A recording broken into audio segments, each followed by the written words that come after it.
누가 안 갚는댔어요? 갚는다니까요. 벌써 그 말만 몇 달째니. 자꾸 보채시면 진짜 안 갚는 수가 있어요. 적당히 재촉하시라고요. 며느라 제발 조금씩이라도 갚아줘. 생활비가 너무 부족해서 정말 힘들어. 아니, 우리 남편. 그러니까 어머님 아들 병석 씨 사업이 어려워진 걸 저보고 어쩌라고요? 괜찮아지면 드린다고요. 뭐가 그렇게 급하세요? 돈은 한 번 빌려주고 나면 오히려 빌려준 사람이 애원해야 하는 게 현실입니다.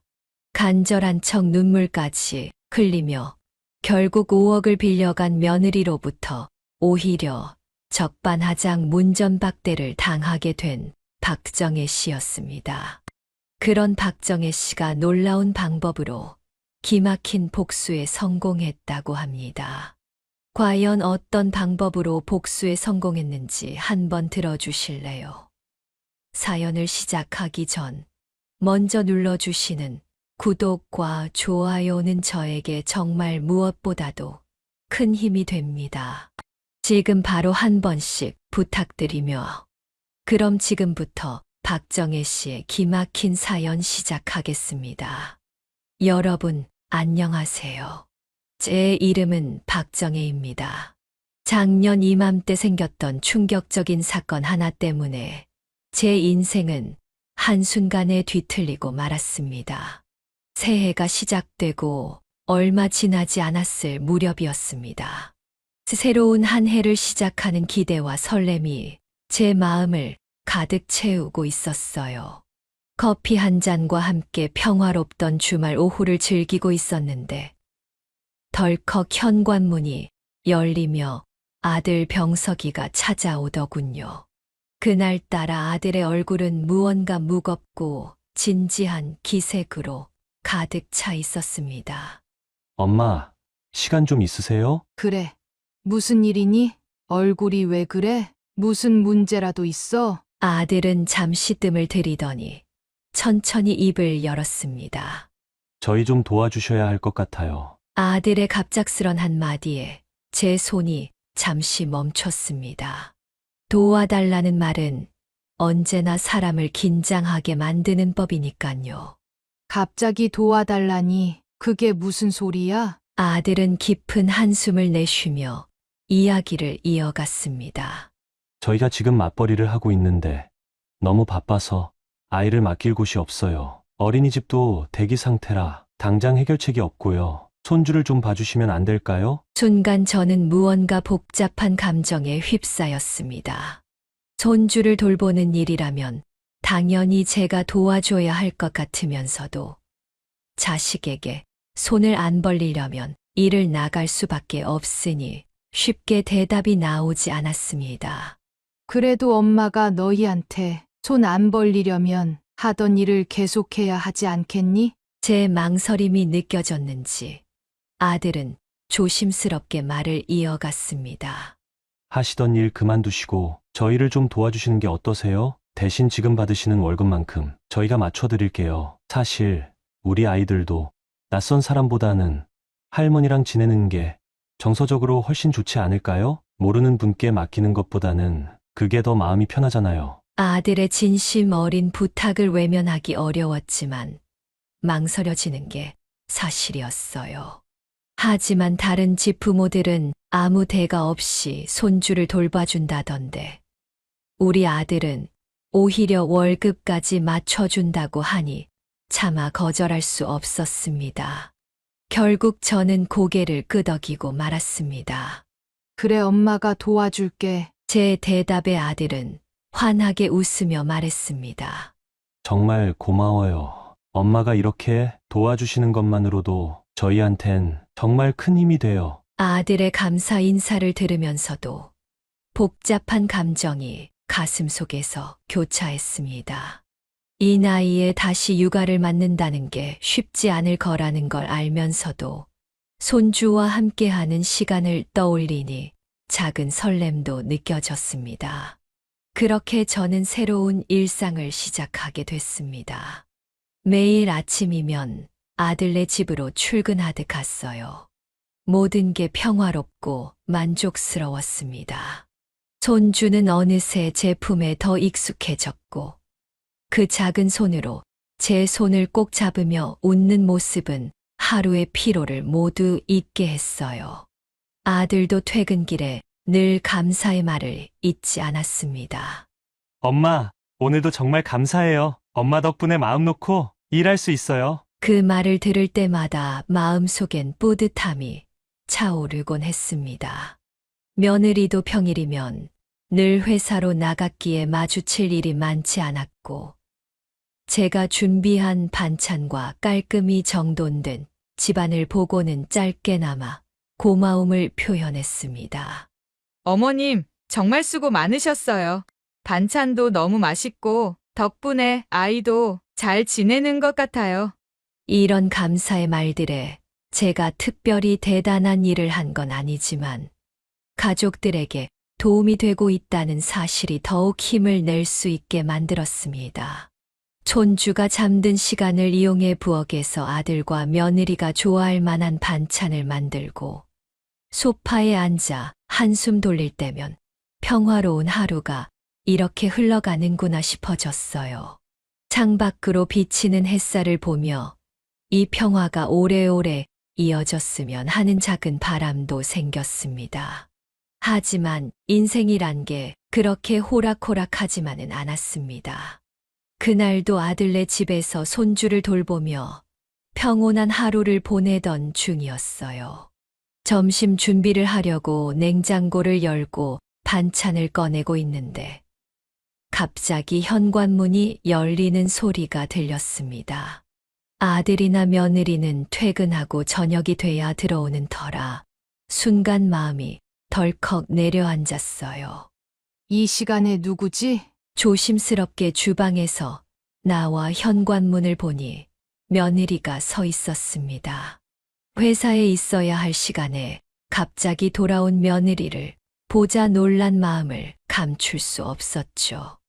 은서야? 무슨 일이야? 회사 갔던 거 아니었어? 며느리는 아무 대답 없이 고개를 떨군 채 신발을 벗고 있었습니다. 순간 이상한 기운이 느껴졌습니다. 평소 밝고 쾌활한 며느리의 모습은 온데간데 없고 얼굴엔 짙은 어둠이 드리워져 있었거든요.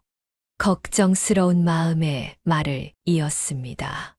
얼굴이 왜 이래? 어디 아픈 거니? 무슨 일 있는 거야? 회사에서 무슨 일이 있었던 건가 싶기도 했고, 혹시 몸이라도 아픈 건 아닐까 걱정이 밀려왔습니다. 눈물을 참으려 애쓰는 것 같은 며느리의 표정에서 뭔가 심상치 않은 일이 있다는 걸 느낄 수 있었습니다. 은서야, 대체 무슨 일이야? 말 좀 해봐. 며느리는 한참 동안 말문을 열지 못하고 머뭇거리더니 조심스럽게 입을 열었습니다. 사실 제가 좀 드려야 할 말씀이 있어서요. 며느리의 목소리는 평소와 다르게 떨리고 있었습니다. 무슨 일인데 그래? 제가 걱정스러운 마음에 물었습니다. 그러자 며느리는 한숨을 깊이 내쉬며 눈물을 글썽이기 시작했습니다. 최근에 병석 씨 사업이 정말 힘들어요. 전혀 예상하지 못한 말에 머리가 멍해지는 듯한 기분이 들었습니다. 진짜야? 병석이가 엄마한텐 그런 얘기 한 번도 안 했는데 저는 놀라 물었죠. 병석이는 항상 잘하고 있다며 힘든 내색 하나 없이 웃어 보였던 아이였으니까요. 며느리가 저를 바라보며 다시 말을 이었습니다. 병석 씨가 정말 고민이 많더라고요. 저한테도 어머님 걱정하신다고 절대 말씀드리지 말라고 신신당부했는데 제가 정말 고민 끝에 말씀드리는 거예요. 며느리의 말이 다 끝나기도 전에 제 가슴이 먹먹해지기 시작했습니다. 얼마나 심각하길래 그래? 상황이 많이 안 좋아? 제 질문에 며느리는 눈물을 참으려는 듯 잠시 고개를 숙였다가 다시 고개를 들었습니다. 지금 직원들 월급도 밀리게 생겼어요. 어머님께 매달 드리는 300만 원. 몇 달만 안 받아주시면 안 될까요? 저희가 상황이 괜찮아지면 꼭 빠짐없이 정산해서 드릴게요. 10원짜리 하나 빠뜨리지 않고요. 그 말에 머릿속이 혼란스러워졌습니다. 아들과 며느리가 얼마나 힘든 상황인지 짐작은 갔지만 그 돈은 저도 생활에 꼭 필요한 돈이었기 때문입니다. 그럼 그냥 엄마 말고 다른 베이비시터나 은서, 너가 직접 손주를 돌보면 안 되니? 조심스럽게 대안을 내놓았지만 며느리는 단호히 고개를 저었습니다. 지금 제가 받는 월급은 그대로 병석 씨 회사 대출금, 이자 갚는 데 쓰이고 있어서 일을 그만둘 수가 없어요.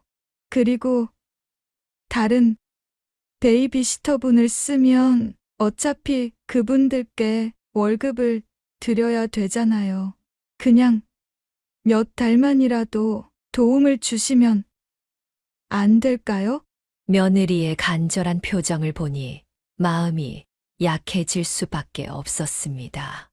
다른 부모들은 당연히 돈 한 푼도 안 받고 몇 년씩 손주들을 돌봐준다던데 나는 반년 가까이 월급을 받으면서 손주를 돌봤으니 좋은 대접을 받았던 셈 아닌가. 스스로를 설득하며 결국 저는 고개를 끄덕였습니다.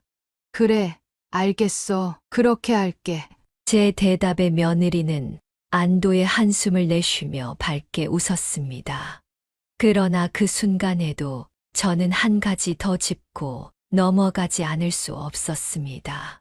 그런데 병석이한테는 비밀로 하라는 말은 하지 마렴. 병석이도 알 건 알아야 할 거 아니겠니? 며느리는 순간 머뭇거리더니 다시 진지한 표정으로 말했습니다. 어머님, 병석 씨, 회사 사정이 안 좋아져서 어머님께 드려야 되는 돈도 못 드린다 생각하면 병석 씨가 너무 힘들어할 것 같아서요. 순간 우리 아들을 생각해 주는 며느리의 마음씨가 너무 고맙다는 생각이 들었습니다. 그래서 그냥 병석 씨한테는 아무 말 안 하고 모른 척 하는 게 좋을 것 같아요. 아, 그리고 어머님께 드리는 돈은 병석 씨 계좌에서 바로 나가잖아요. 몇 달만 다시 저한테 보내주시면 어머님한테 다시 받았다는 말 안 하고 병석 씨 회사 운영에 보태 쓸게요. 며느리의 말을 듣고 저는 그녀가 참 생각이 깊고 현명한 사람이라는 생각이 들었습니다. 우리 병석이가 정말 좋은 사람과 결혼했구나. 그렇게 생각하며 저는 며느리의 부탁을 들어주기로 결심했습니다. 하지만 그때는 미처 알지 못했습니다. 그 부탁이 작은 균열이 되어 점점 더 큰 파장을 일으킬 줄은요. 어느새 며느리의 부탁을 들어준 지도 몇 달이 흘렀습니다. 그동안 저는 아무 일도 없는 듯 행동하려 애썼지만 사실 마음 한구석은 편하지 않았습니다. 생활비가 줄어든 상태에서 적잖이 걱정이 되었지만 아들과 며느리의 사정을 생각하면 내색할 수도 없었습니다. 무엇보다 병석이가 저를 볼 때마다 웃으며 밝게 인사하고 마치 모든 일이 잘 풀리고 있다는 듯 행동했기에 저도 덩달아 안심한 척하려 노력했습니다. 그 후로 저는 마음 고생을 심하게 하고 있을 아들을 위해 더 많은 반찬을 준비하기 시작했습니다. 아들이 좋아하는 음식을 잔뜩 만들어 냉장고에 채우며 우리 아들이 조금이라도 위안을 얻기를 바랐습니다. 맛있게 먹었다는 말을 들을 때면 마음이 조금씩 나아지는 기분이 들었습니다. 그러던 어느 날 아침 아들네 집에 출근을 했더니 식탁 위에 작은 봉투 하나가 놓여 있는 것을 발견했습니다. 조심스럽게 봉투를 열어보니 그 안에는 손으로 쓴 편지와 백화점 상품권이 들어 있었습니다. 편지에는 정성스러운 필체로 이렇게 적혀 있었습니다.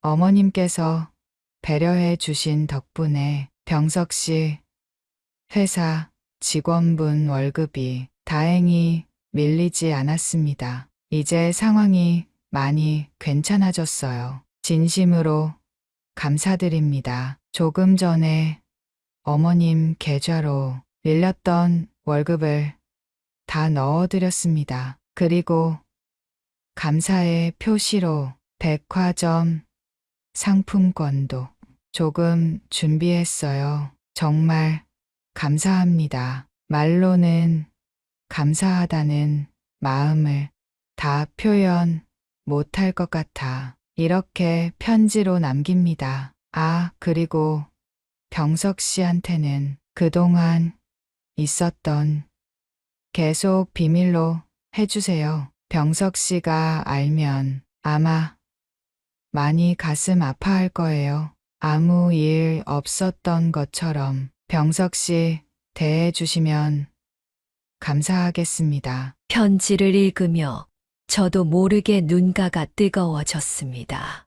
작은 도움을 준 것뿐인데 이렇게까지 정성스러운 감사의 마음을 표현하다니 며느리가 참 대단하게 느껴졌습니다. 제 마음속엔 뿌듯함과 안도감이 동시에 밀려왔습니다. 내가 며느리를 참 잘 뒀구나. 제 작은 배려가 병석이 회사에 작게나마 보탬이 되었다니 너무도 기쁜 일이었습니다. 비록 한평생 힘겹게 살아온 인생이었지만 아들과 며느리, 복은 있다는 생각이 들었습니다. 봉투 안에 있던 상품권을 손에 들고 서 있으니 문득 더 잘해야겠다는 다짐이 생겼습니다. 이제부터라도 아들과 며느리를 더 많이 믿고 더 많이 도와줘야겠다고 결심했습니다. 저의 조용한 희생이 이 가족에게 또 다른 희망을 가져다 줄 거라는 믿음이 생겼습니다. 그날 이후로 저는 마음을 다잡고 앞으론 아들과 며느리를 믿고 아들과 며느리에게 어떻게든 도움이 돼야겠다 생각했습니다. 그로부터 2주쯤 지났을 때였습니다. 그날도 평소처럼 손주를 돌보며 시간을 보내고 있었습니다. 손주가 낮잠에 들었고 저는 잠시 한숨을 돌리며 따뜻한 차 한 잔을 마시고 있던 중 현관문이 열리는 소리가 또 들려왔습니다. 자리에서 일어나 현관 쪽을 바라보았더니 이번에도 며느리가 서 있더군요. 은서야, 이번엔 무슨 일이야? 오늘도 엄마한테 할 얘기가 있어서 왔어? 저번에 저를 찾아왔을 때보다 표정이 더 좋지 않았습니다. 얼굴은 너무 창백하고 눈가에는 짙은 다크서클이 내려앉아 있었습니다.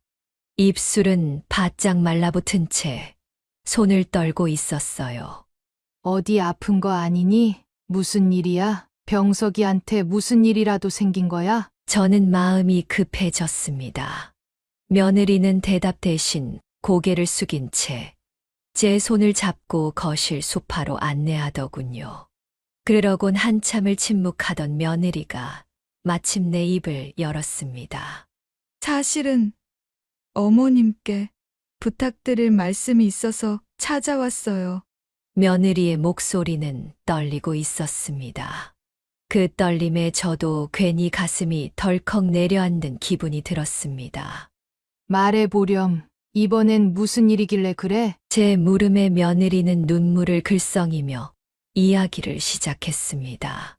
병석 씨, 사업에 문제가 생겼어요. 거래처에서 물건을 받고 연락이 끊겼대요. 큰돈이 나갔는데 아무런 연락도 없어요. 병석 씨가 정말 밤잠도 못 자고 괴로워하고 있어요. 며느리의 말에 저는 깜짝 놀랐습니다. 병석이가 저한테는 그동안 아무런 내색도 하지 않았기 때문입니다. 아이고 어쩌다 그런 일이 생겼니? 걱정스러운 마음에 며느리의 말을 되묻지 않을 수 없었습니다. 며느리는 잠시 머뭇거리더니 눈물을 훔치며 말했습니다. 병석 씨가 어머님 걱정하실까봐 이번에도 절대 말씀드리지 말라고 했어요. 그런데 저 혼자 감당하기엔 너무 벅차서요. 이렇게 어머님께 말씀드리러 왔어요. 며느리의 눈에는 간절함과 절망이 어른거렸습니다. 엄마가 어떻게 도와주면 되겠니? 어머님, 혹시 지난번처럼 어머님 월급을 저한테 다시 보내주실 수 있을까요? 며느리는 제 눈치를 보며 간신히 말을 이어갔습니다. 그래, 그 정도는 저번처럼 내가 도와줄 수 있다. 이번에도 몇 달만 그렇게 하면 되는 거지? 며느리는 고개를 끄덕이며 말했습니다. 네, 어머님. 저번처럼 꼭 갚을게요. 사실 며느리가 저번처럼 또 믿음직스럽게 갚을 거야. 라는 생각이 있어 별로 어렵지 않게 부탁을 수락할 수 있었습니다. 그리고 그렇게 대화가 끝난 줄 알았습니다. 하지만 며느리는 여전히 불안한 표정으로 자리에 앉아 있었습니다. 저는 이상한 낌새를 느꼈습니다. 은서야, 무슨 일이 더 있는 거니? 그 말을 듣는 순간 며느리는 갑자기 눈물을 터뜨렸습니다. 그녀는 고개를 숙인 채 흐느끼며 말했습니다. 어머님, 정말 죄송합니다.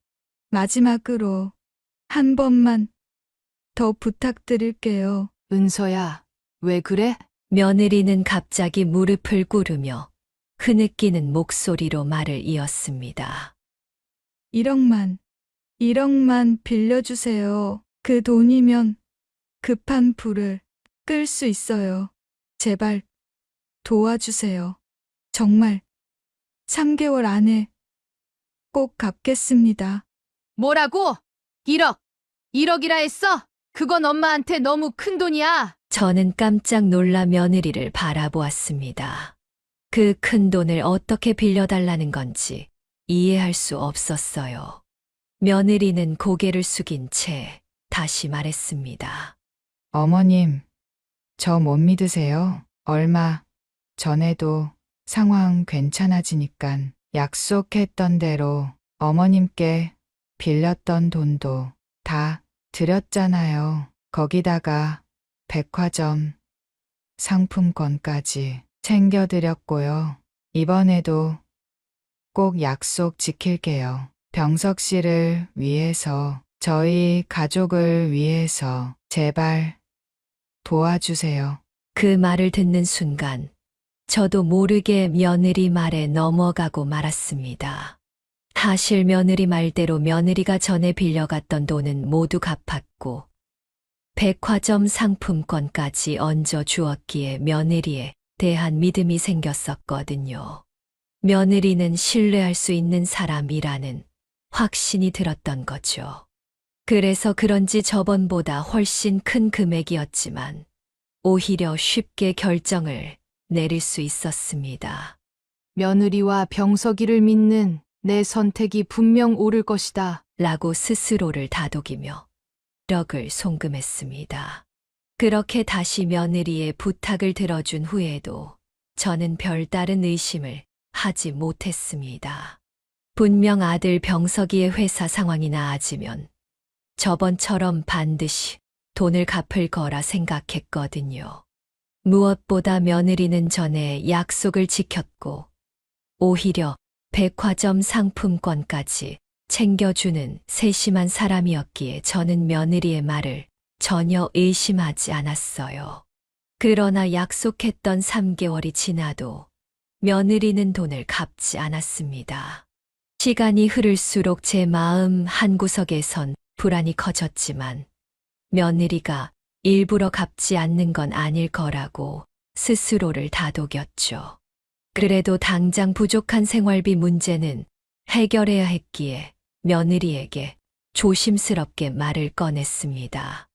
은서야, 약속했던 돈은 언제쯤 갚을 수 있겠니? 그리고 이번 달부턴 병석이가 보내주는 돈 다시 너한테 안 보내도 되겠지? 요즘 생활비가 좀 부족해서. 며느리는 제 말을 듣더니 표정을 일그러뜨리며 한숨을 내쉬었습니다.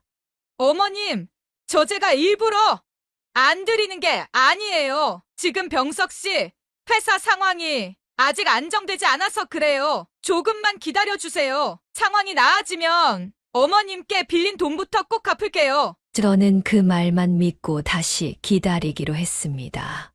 조금만 더 참으면 다시 좋아질 거야. 그렇게 생각하면서도 당장 부족한 생활비는 어떻게든 해결해야 했습니다. 결국 저는 인터넷에서 아르바이트 정보를 찾아보기 시작했습니다. 식당 설거지, 청소, 전단지, 배포 등 할 수 있는 일을 찾아보았죠. 결국 주말 전단지, 배포 아르바이트를 신청했습니다. 아들이 알면 걱정할 게 뻔했기에 저는 여전히 병석이에게는 아무 말도 하지 않기로 했습니다. 모든 건 다 병석이와 병석이네 가족을 위해서니까. 그렇게 스스로를 위로하며 일을 시작했습니다. 그날 저녁에도 저는 따뜻하게 옷을 껴입고 집을 나섰습니다. 두꺼운 장갑을 끼고도 손끝이 시릴 만큼 추운 날씨였습니다. 거리에는 바람이 세차게 불어왔고 코끝이 얼얼해지는 느낌이 들었지만 주머니 속에 들어올 몇 푼을 생각하며 한 걸음씩 걸음을 내디뎠습니다. 가게 앞에서 받은 전단지 묶음을 품에 안고 길거리로 나갔습니다. 지나가는 사람들에게 다가가 전단지를 내밀었죠. 선생님 한 장 받아가세요. 그러나 대부분은 무표정한 표정으로 지나치거나 귀찮다는 듯 손을 휘저으며 거절했습니다. 됐어요. 귀찮게 하지 마세요. 차갑게 내뱉는 말과 함께 사라지는 사람들. 그런 반응을 받을 때마다 마음 한구석이 찢어지는 것 같았습니다. 다들 바쁜데 내가 괜히 불편하게 했나? 하지만 생활비를 벌기 위해선 멈출 수 없었어요. 그렇게 몇 시간을 버티며 전단지를 돌리던 중 멀리서 낯익은 얼굴이 보였습니다. 바로 우리 아들 병석이었습니다. 저는 눈이 휘둥그레졌습니다. 어쩌지? 눈이 마주친 건 아니겠지. 얼른 자리를 피해야겠다. 이러다 들키겠어. 하지만 병석이는 저를 알아봤는지 조금의 망설임도 없이 저를 향해 달려왔습니다. 엄마, 지금 여기서 뭐 하세요? 왜 길에서 전단지를 돌리시는 거예요? 아들의 목소리에는 놀람과 당혹감이 섞여 있었습니다. 저는 애써 웃으며 대답했습니다. 주말인데 집에만 있으니 따분해서 기분 전환할 겸 한번 나와봤어. 병석이는 믿기지 않는다는 표정으로 저를 바라보았습니다. 병석이의 눈빛은 걱정과 혼란으로 가득 차 있었습니다. 엄마, 정말 괜찮으신 거죠? 혹시 다른 이유가 있는 거라면 꼭 말씀해 주세요. 저는 아들의 걱정스러운 눈빛에 잠시 말을 잇지 못했지만 다시 한번 아무렇지 않은 척하며 대답했습니다.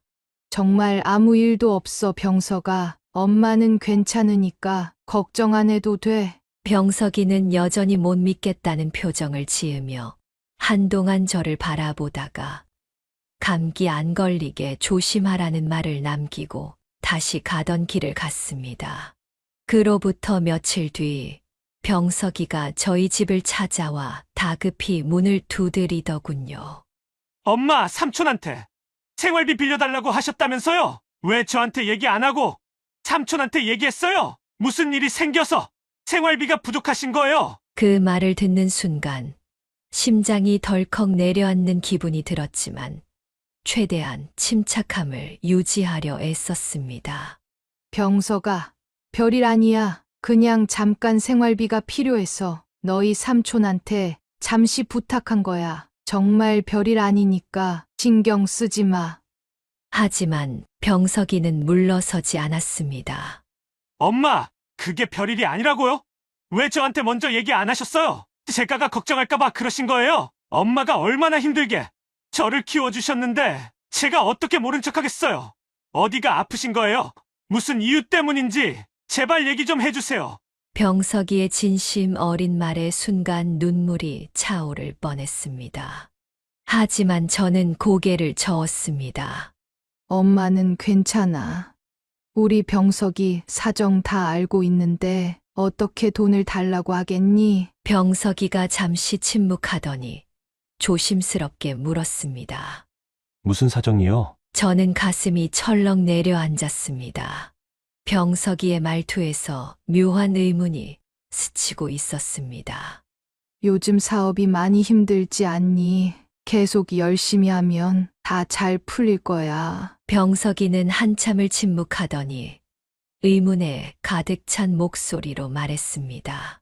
무슨 말씀이세요? 아무 문제 없이 사업 잘 확장 중이에요. 뭐라고? 그게 사실이야? 저는 믿기지 않는다는 듯 되물었습니다. 병석이는 한숨을 쉬며 대답했습니다. 최근 대규모 계약도 성공해서 앞으로 한동안은 큰 걱정거리도 없는데 대체 누가 엄마한테 그런 얘기를 한 거예요? 순간 머릿속이 하얘졌습니다. 그동안 며느리가 했던 말들이 머리를 스치고 지나갔습니다. 직원들 월급이 밀렸다던 이야기, 대출이자를 갚아야 한다던 이야기, 모든 게 새빨간 거짓말이었다는 걸 깨닫는 순간 가슴이 무너져 내리는 듯 했습니다. 병석아, 엄마한테 사실대로 말 좀 해봐. 정말 아무 문제 없는 거야? 직원 월급은 밀린 적 없어? 네, 직원들 월급이요? 직원들 월급은 한 번도 밀린 적 없고 대출 이자 상환하는 것도 아무 문제 없어요. 도대체 어디서 그런 얘기를 듣고 이런 말을 하세요? 병석이의 단호한 대답에 모든 의문이 한꺼번에 풀리며 눈앞이 아찔해졌습니다. 저는 떨리는 목소리로 말했습니다. 사실은 말이야. 며느리가 엄마한테 그런 말을 했어. 내 사업이 힘들어서 그러는데 엄마한테 돈을 몇 달만 안 받아도 되겠냐고 부탁했었거든. 병석이는 큰 충격을 받았는지 아무 말도 못 꺼낸 채 침묵에 잠겼습니다. 그리고 얼마 전에는 1억을 빌려달라고 했어. 빌려주고 말았어. 내 거래처가 돈을 안 주고 연락 두절됐다고 하면서 엄마가 그 말을 믿고 뭐라고요? 1억이요? 엄마, 우리 와이프가 엄마한테 그 돈 어디에 쓰겠다고 하던가요? 저는 고개를 저었습니다. 정확히는 몰라. 며느리가 그냥 꼭 갚겠다고만 했어. 엄마, 지금 당장 저희 집으로 가요. 절대 이대로 넘어가면 안 될 것 같아요. 병석이와 함께 병석이네 집에 도착했을 때 며느리는 소파에 앉아 있었습니다. 평소와 다름없이 여유로운 태도로 차를 마시고 있던 며느리는 병석이를 보고 놀란 얼굴로 물었습니다. 여보, 무슨 일이에요? 아들 병석이가 며느리를 향해 단도직입적으로 물었습니다. 내가 한 일들 전부 말해. 지금 당장. 병석이는 목소리를 높이며 며느리 앞에 섰습니다. 내가 엄마한테 드린 돈, 그 돈 다 어디다 쓴 거냐고. 아들의 목소리는 집안을 가득 채우며 울려 퍼졌고 저는 가슴이 덜컥 내려앉았습니다. 병석이의 분노가 이토록 거셌던 적은 없었기에 아들의 말 한마디 한마디가 무섭게 느껴졌습니다. 며느리는 병석이의 돌발적인 행동에 놀란 듯 두 눈을 동그랗게 뜨며 뒤로 한 발짝 물러섰습니다. 무슨 돈이요? 전 그런 거 몰라요. 며느리는 어딘가 당황한 기색을 보였지만 금세 평정을 되찾으려는 듯 애써 태연한 척하며 말했습니다. 하지만 저는 이미 준비해둔 계좌, 이체 내역과 며느리가 저에게 보냈던 편지를 꺼내 들었습니다. 며느리는 제가 그것을 꺼내 보이자마자 표정이 굳어졌습니다. 저는 손이 떨리는 것을 억누르며 며느리에게 내밀었습니다. 이걸 보고도 모른다고 할 거니? 내가 보낸 편지잖아. 여기 모든 게 적혀 있어. 그리고 내가 너한테 보낸 계좌 내역까지. 어디 한번 내 입으로 설명해봐. 그 순간 며느리는 말문이 막힌 듯 입술을 깨물며 고개를 떨구었습니다. 손을 꼭 쥐고 있던 그녀는 한참 후에야 억지로 작은 목소리로 말했습니다. 어머님, 죄송합니다. 병석이는 그 말을 듣고 더 이상 참지 못한 듯 소리를 질렀습니다. 죄송하다고? 죄송하다는 말로 끝날 일이 아니야. 이 돈들 대체 어디다 쓴 거야? 나한테 말도 안 하고 엄마 돈에 손을 댔다고? 어떻게 그럴 수가 있어? 며느리는 여전히 입을 다문 채 눈동자만 바쁘게 굴리며 침묵을 이어갔습니다. 그 침묵은 방 안의 공기를 더 무겁게 만들었고 저는 그 자리에서 얼어붙은 듯 아무 말도 할 수 없었습니다. 대답 안 해? 이 돈이 다 어디로 간 건지 지금 당장 말 안 하면 이혼하고 당신 고소할 거야. 내가 못할 줄 알아. 병석이는 한 걸음 더 다가서며 목소리를 높였습니다. 아들의 단호함과 분노는 더 이상 감출 수 없을 정도로 뚜렷했습니다. 결국 며느리는 두 손으로 얼굴을 감싸며 떨리는 목소리로 입을 열었습니다. 사실은 그 돈, 제 여동생에게 빌려줬어요. 며느리의 그 한마디는 마치 천둥처럼 방 안을 울렸습니다. 여동생한테 처제가 무슨 돈이 필요해서? 병석이는 놀라움을 넘어 분노로 이마에 주름을 깊게 만들며 물었습니다. 며느리는 여전히 고개를 들지 못하고 떨리는 손으로 옷자락을 만지작거리며 말을 더듬었습니다. 이유까지 알아야 돼요? 그냥 여동생이 힘들어서 그랬어요. 며느리의 말은 한없이 무책임해 보였고 마치 사람의 인내심을 시험하는 것 같았습니다.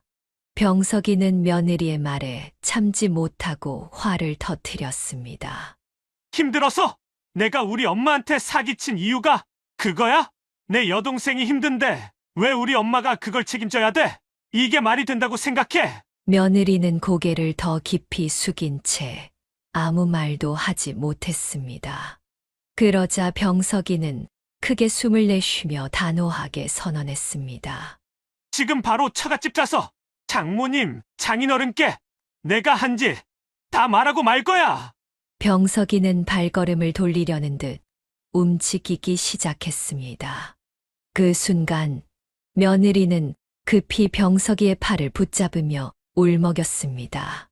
병석 씨, 제발, 그건 안 돼요. 제가 잘못했어요. 사실대로 말할게요. 대신 우리 부모님한테는 비밀로 해주세요. 약속해 주세요. 그분들은 아무것도 모르세요. 저 혼자서 한 일이에요. 며느리는 흐느끼며 간절히 부탁했고 모든 사실을 털어놓기 시작했습니다. 며느리가 털어놓은 이야기는 차라리 꿈이라면 좋겠다는 생각이 들 정도로 충격적이었습니다. 며느리의 여동생은 이름만 대도 알 법한 명품 브랜드 쇼핑백을 손에서 놓지 않았던 사람이었다고 합니다.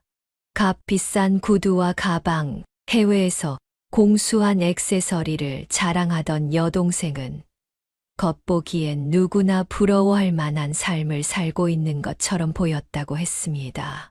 하지만 그 모든 것이 빚더미 위에 쌓은 모래성 같았다는 사실을 며느리의 입을 통해 듣게 되었죠. 여동생은 매달 대출 이자와 월세를 감당하지 못하면서도 사치스러운 생활을 멈추지 않았다고 했습니다. 새로 나온 명품 컬렉션이 나오면 그것을 사들이기 위해 카드빚을 늘려갔고, 비싼 레스토랑에서 오마카세를 즐기며 나만의 작은 행복이라는 핑계로 자신을 합리화했다고 했습니다. 대출 돌려막기를 계속했어요. 그러다 결국 감당하지 못할 지경까지 이르고 말았어요. 그래서 사실 어머님께서 제게 보내주셨던 돈은 여동생 대출 이자와 월세를 갚는데 썼어요. 이 말 한마디에 온몸이 굳어버렸습니다. 며느리 여동생의 대출 이자와 월세라니. 그럼 왜 내 돈으로 돕지 않고 내 돈을 썼니?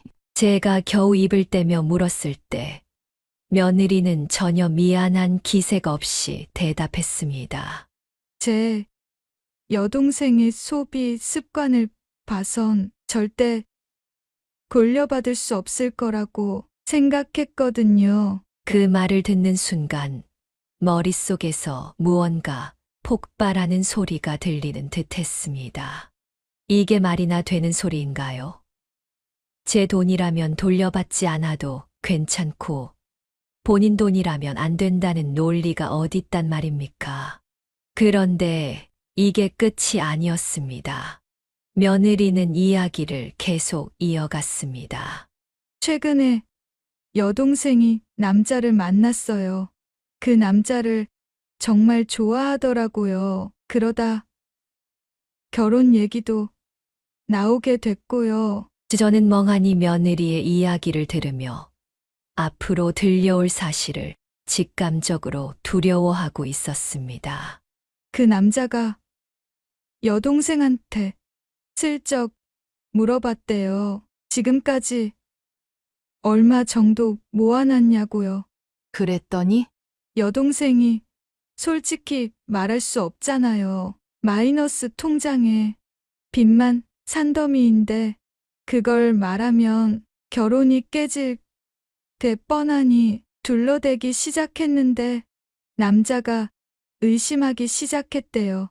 며느리는 슬쩍 눈물을 글썽이며 말을 이어갔습니다. 그래서 어쩔 수 없이 어머님께 1억을 빌려간 거예요. 동생 남자친구한테. 우리 동생이 지금까지 모아둔 돈인 것처럼 보여주려고요. 1억이라는 거액이 남의 결혼을 위해, 그것도 빚을 숨기고 재산을 꾸며내기 위해 쓰였다는 사실에 숨이 막혔습니다. 그리고 더 충격적인 사실은 바로 그 다음이었습니다. 그리고 그때 어머님께 드렸던 감사 편지랑 백화점 상품권 있잖아요. 사실 그것도 미리 세운 계획이었어요. 계획이라니. 어머님께 신뢰를 드려야 1억을 빌릴 수 있을 것 같아서요. 그래서 어머님께 빌렸던 돈도 다시 돌려드리고 감사한 척했어요. 그래야 어머님께서 더 큰 돈을 빌려주실 테니까요. 눈앞이 아득해지고 심장이 쿵쿵 내려앉는 소리가 귀를 때렸습니다. 그동안 제가 느꼈던 감사함과 따뜻함은 모두 며느리가 꾸며낸 연극의 일부였던 것입니다. 제가 믿었던 모든 것이 그 순간 산산이 부서졌습니다. 며느리는 여전히 눈물을 보이며 자신이 어쩔 수 없는 상황에 몰려 그랬다는 변명을 늘어놓았지만 그 모든 말이 제게는 아무 의미도 없었습니다. 제가 빌려준 돈이 단지 한 사람의 거짓말을 덮기 위해 쓰였다는 사실, 그리고 그 거짓말을 위해 제가 이용당했다는 사실이 너무나 충격적이고도 분했습니다. 며느리가 눈물을 흘리며 말했습니다. 어머님, 병석 씨, 정말 미안해요. 모든 걸 사실대로 얘기했으니 제발 저희 부모님한테는 얘기하지 마세요. 그리고 제가 어떻게든 갚아나갈 테니 고소만은 제발 하지 마라 주세요. 그 순간 며느리는 얼굴이 잿빛으로 변한 채로 자리에서 벌떡 일어나더니 서랍에서 종이와 펜을 꺼내왔습니다. 펜을 잡은 손을 떨며 글씨를 쓰기 시작했어요. 저와 병석이는 멍하니 며느리의 행동을 지켜보고 있었습니다.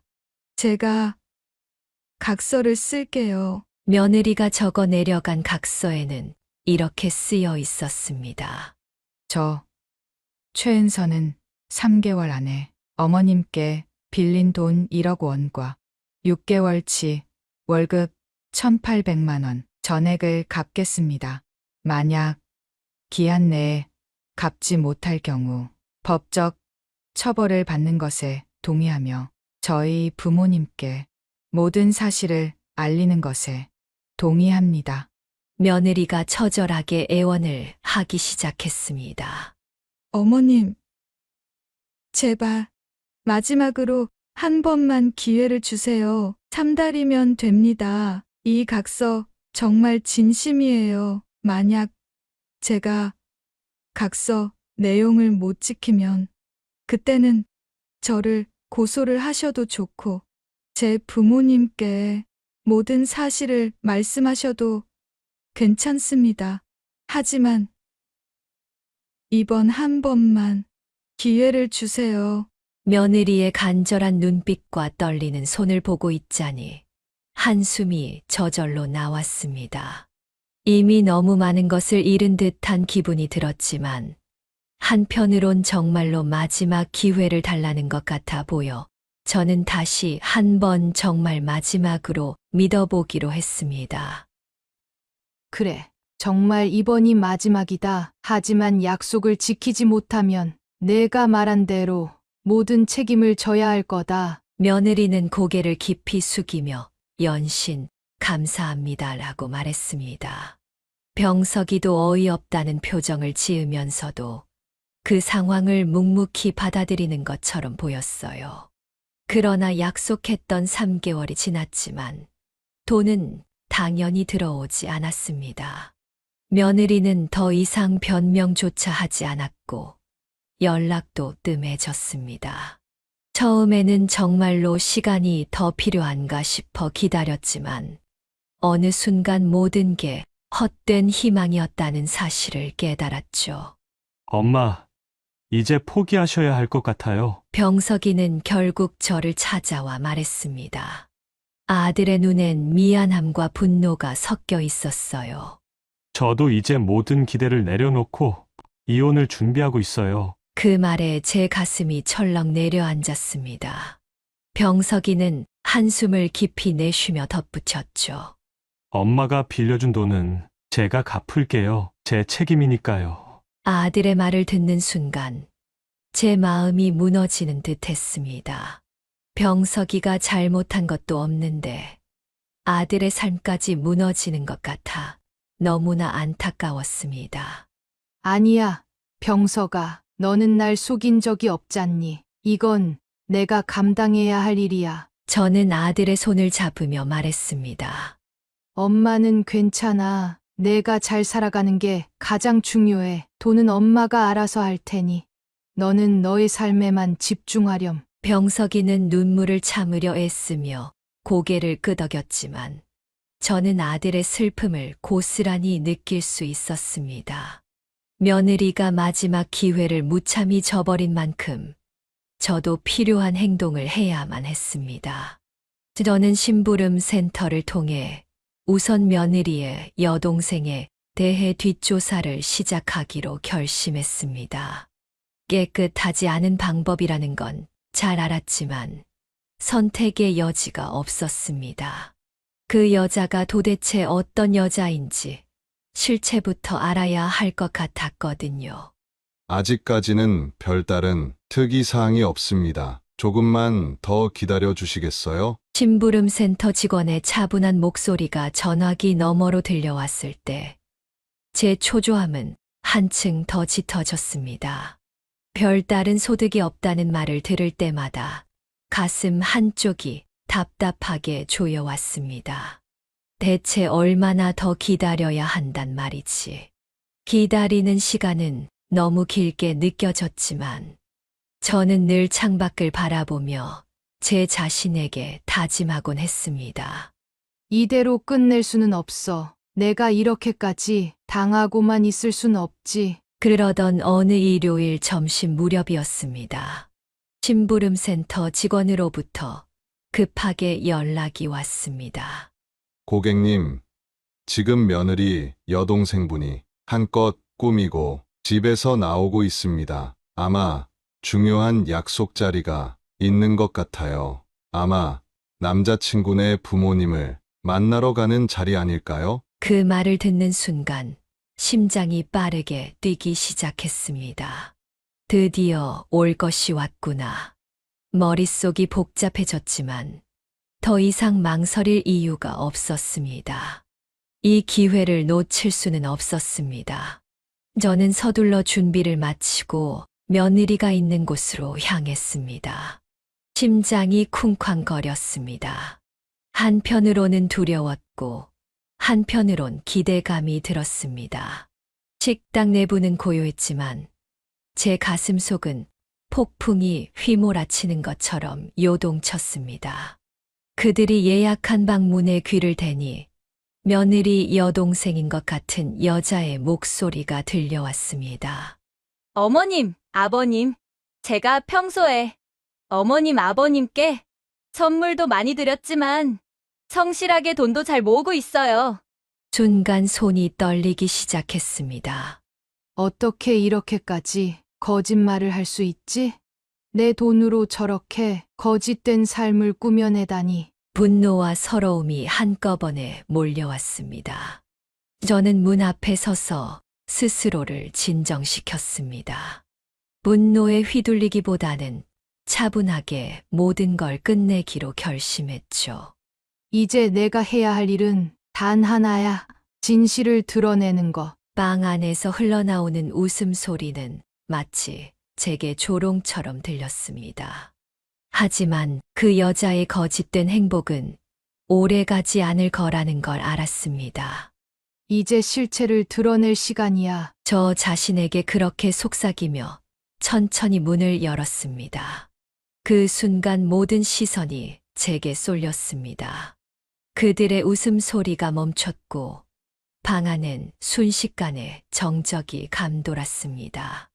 남자친구의 어머니가 낯선 저를 바라보며 물었습니다.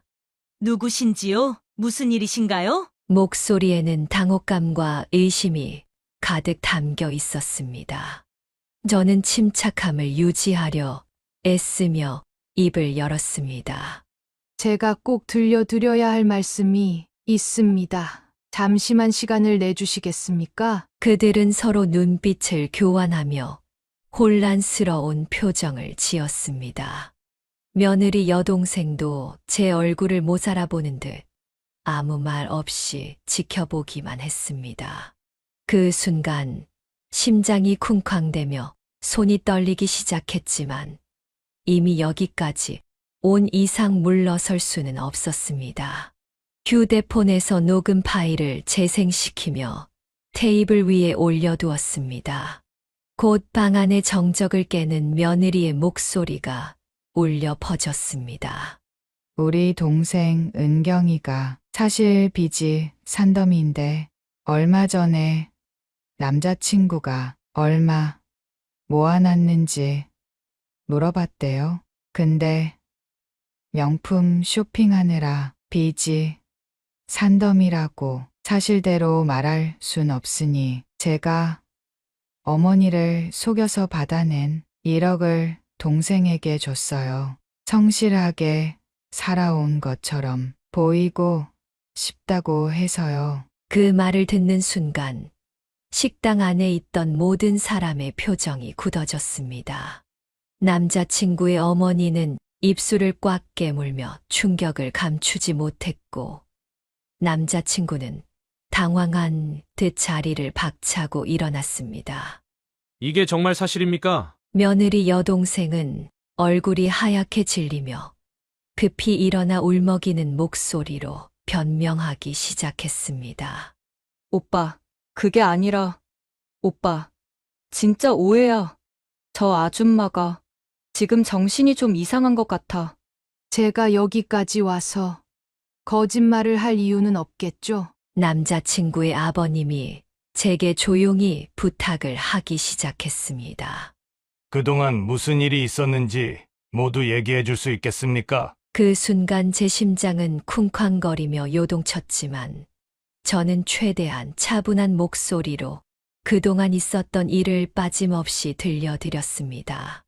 며느리 여동생과 며느리가 꾸며낸 계획, 저를 속이고 돈을 빼앗아 갔던 과정, 그리고 그 돈이 어떻게 사용되었는지까지 숨김없이 말했죠.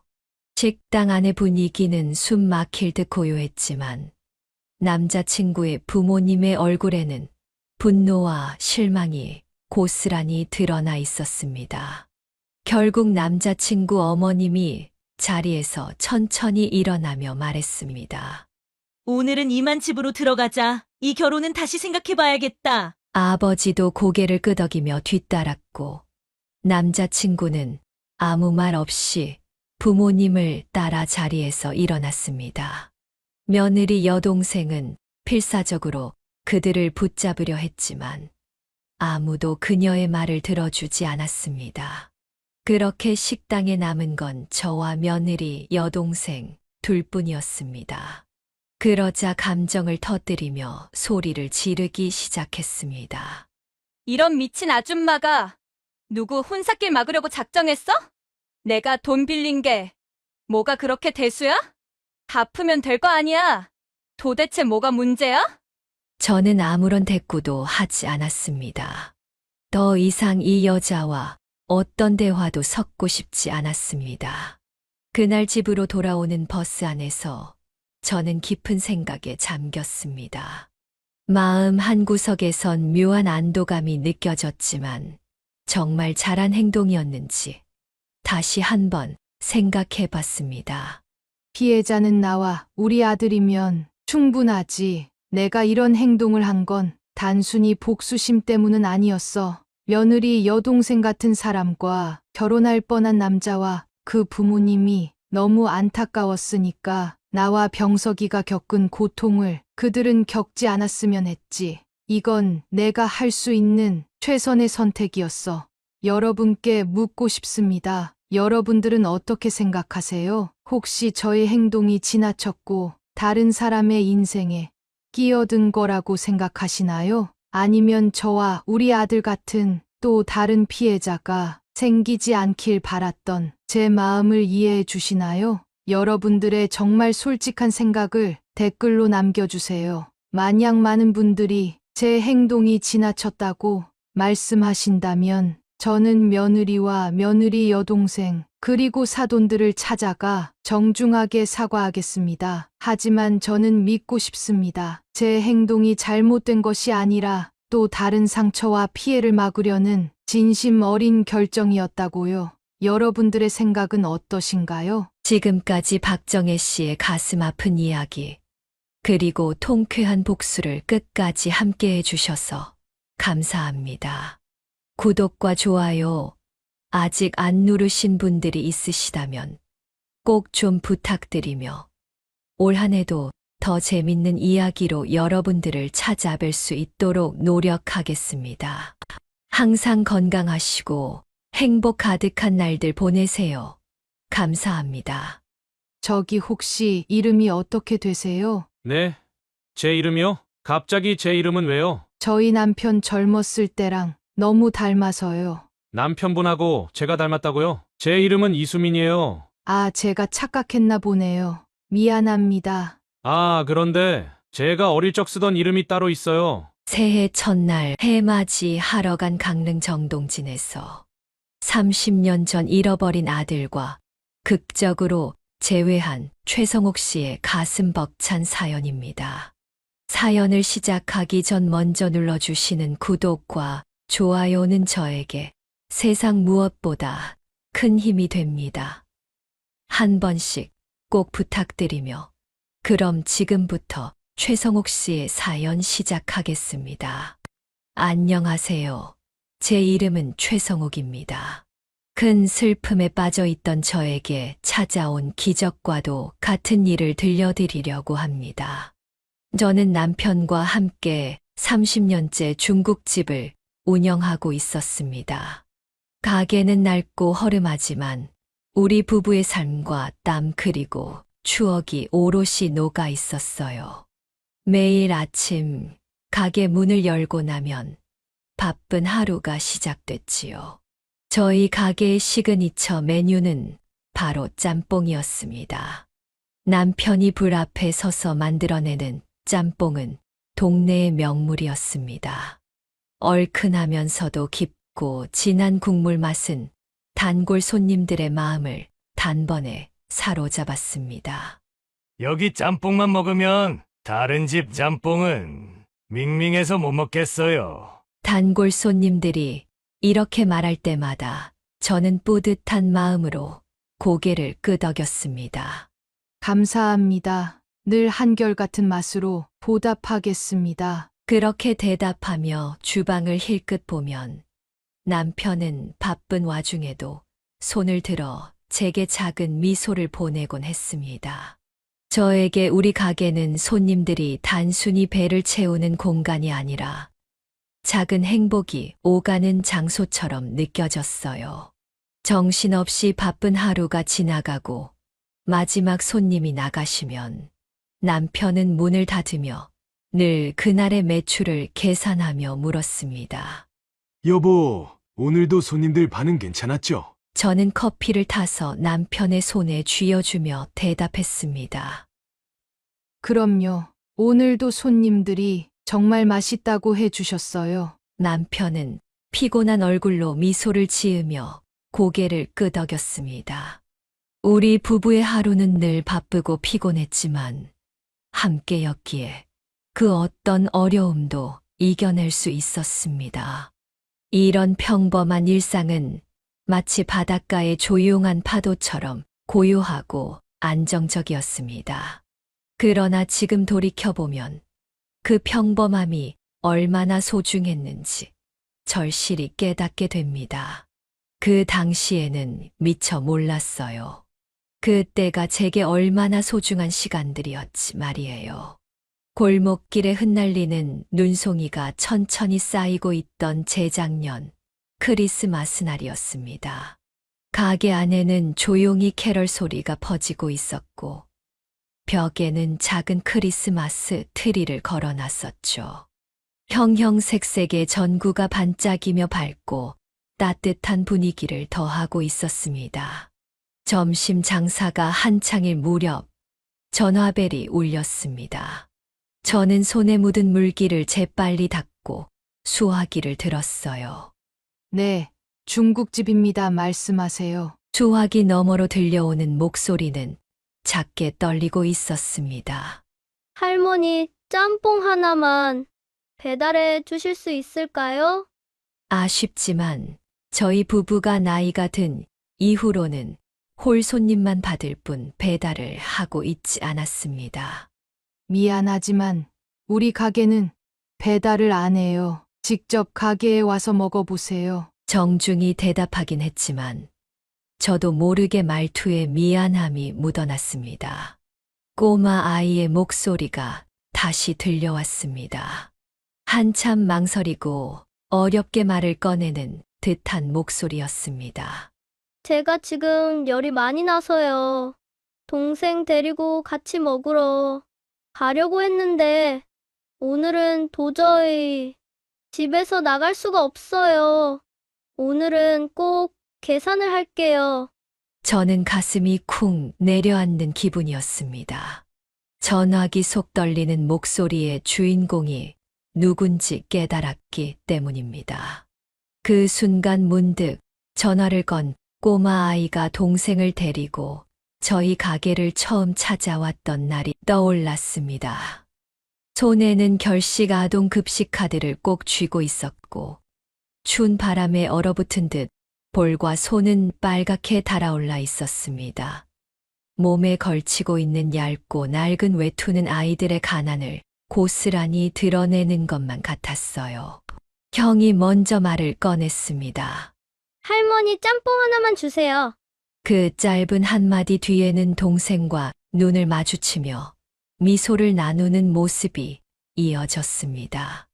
돈을 아끼고 싶었는지 짬뽕을 한 그릇만 시켜서 나눠 먹더군요.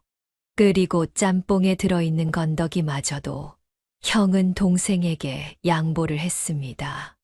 뜨거운 국물을 떠먹으며 동생이 흘리는 작고 행복한 웃음소리와 형의 듬직한 눈빛이 제 가슴을 먹먹하게 만들었어요. 결식 아동 급식 카드로 계산을 하고 나가는 아이들의 뒷모습을 바라보며 저는 괜스레 마음속으로 중얼거렸습니다. 저 작은 어깨들에 얼마나 무거운 짐이 얹혀 있을까? 그때부터 저는 결심했습니다. 이 아이들이 우리 가게를 찾는 날이면 짜장면 한 그릇을 추가로 내어주고 음식값도 받지 않겠다고요. 저희 이거 진짜 그냥 먹어도 돼요? 하고 저에게 조심스럽게 물었을 때 제가 고개를 끄덕이자 살며시 터뜨리던 작은 웃음소리가 귀에 생생했습니다. 그런 꼬마 아이들의 부탁을 모른 척 할 수 없었습니다. 아이들이 굶고 있다는 생각이 강하게 들었습니다. 저는 결단을 내렸습니다. 그래, 오늘은 크리스마스잖아. 원래는 안 되지만 오늘은 특별히 배달해 줄게. 정말요? 너무 감사합니다. 전화기 너머에서 들리는 목소리가 조금 더 밝아졌습니다. 그 순간 마음 한구석에서 따뜻함이 피어올랐습니다.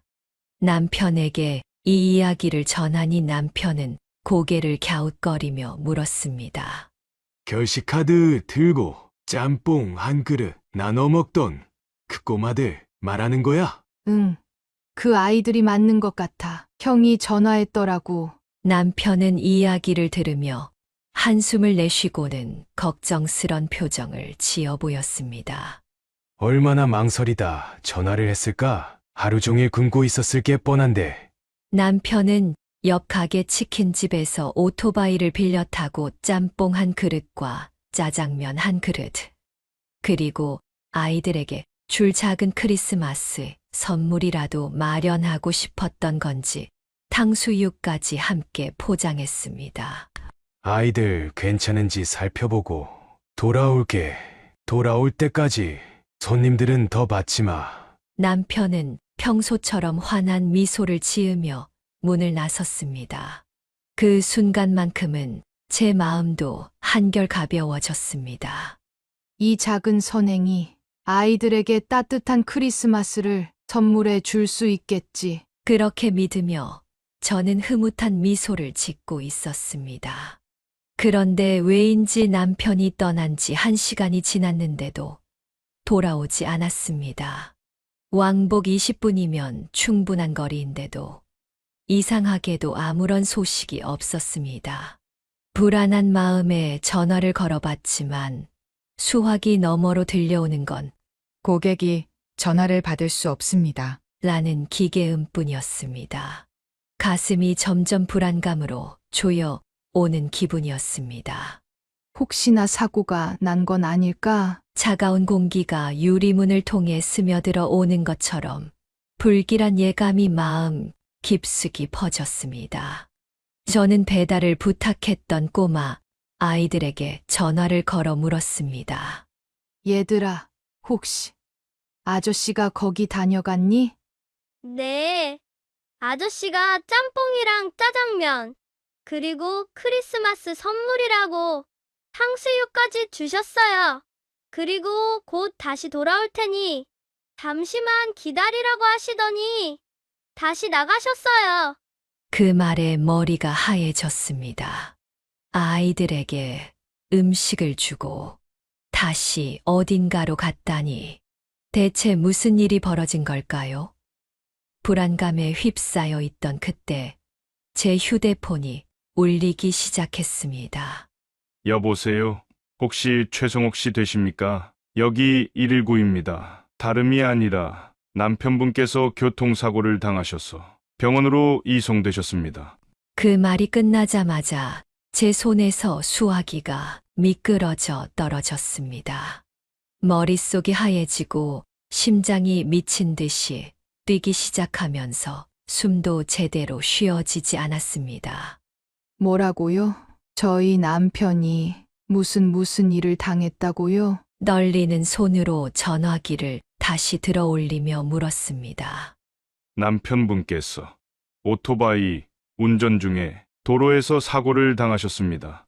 지금 급하게 근처 병원으로 이송된 상태입니다. 빨리 오셔야 할 것 같습니다. 남편은 괜찮은 거죠? 괜찮은 거 맞죠? 하지만 구급대원은 말을 아꼈습니다. 병원으로 와 보셔야 할 것 같습니다. 가능한 빨리요. 전화가 끊기고 나서 저는 온몸이 굳어 한동안 움직이지 못했습니다. 손끝에서부터 몸 전체로 퍼져나가는 얼음처럼 차가운 감각이 제 몸을 사로잡았습니다. 이럴 리가 없어. 그럴 리가 없잖아. 제 입술은 떨리고 눈앞은 뿌옇게 흐려졌습니다. 남편이 가게를 떠난 지 1시간이 지났을 뿐이었습니다. 분명 1시간 전까지는 저를 바라보며 밝게 웃으며 곧 돌아올게. 라고 말했던 남편의 목소리가 귀에 생생한데 남편이 사고를 당했다니요.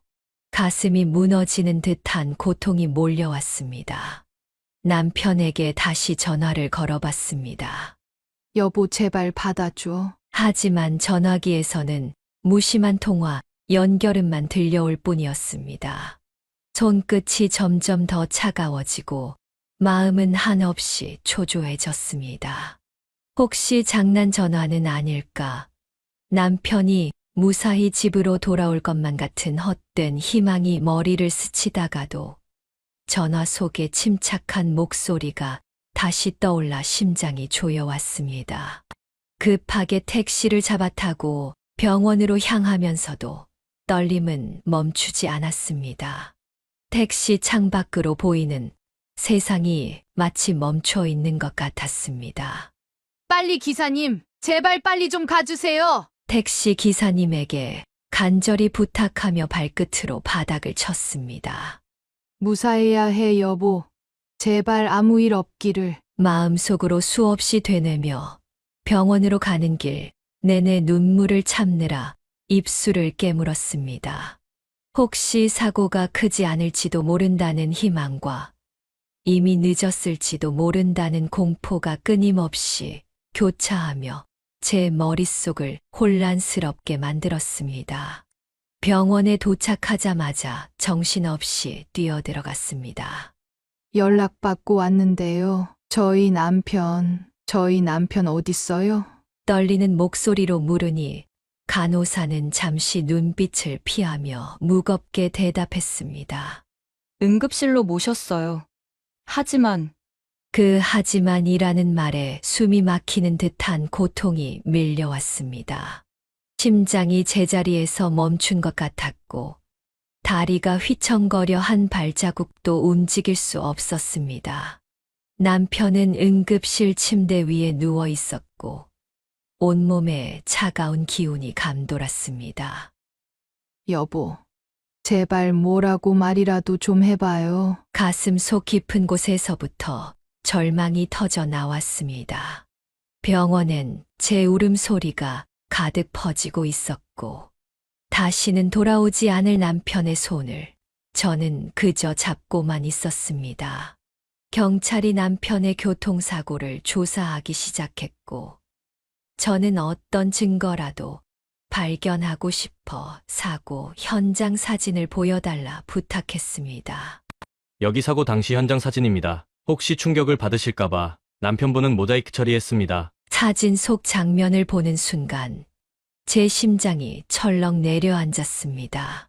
남편이 타고 있던 오토바이 옆에 색색의 장난감 블록과 장난감 로봇들이 땅바닥에 흩어져 있었습니다. 이게 뭔가요? 떨리는 목소리로 묻자 경찰관은 차분한 목소리로 대답했습니다. 사고 당시 피해자분께서 가지고 계셨던 물건들입니다. 근처 가게에서 구입한 것으로 보입니다. 순간 제 눈앞에 남편의 모습이 그려졌습니다. 밥까지 굶고 있던 꼬마 아이들의 크리스마스를 조금이라도 따뜻하게 만들어주고 싶어 장난감 선물을 샀던 것이 분명했습니다.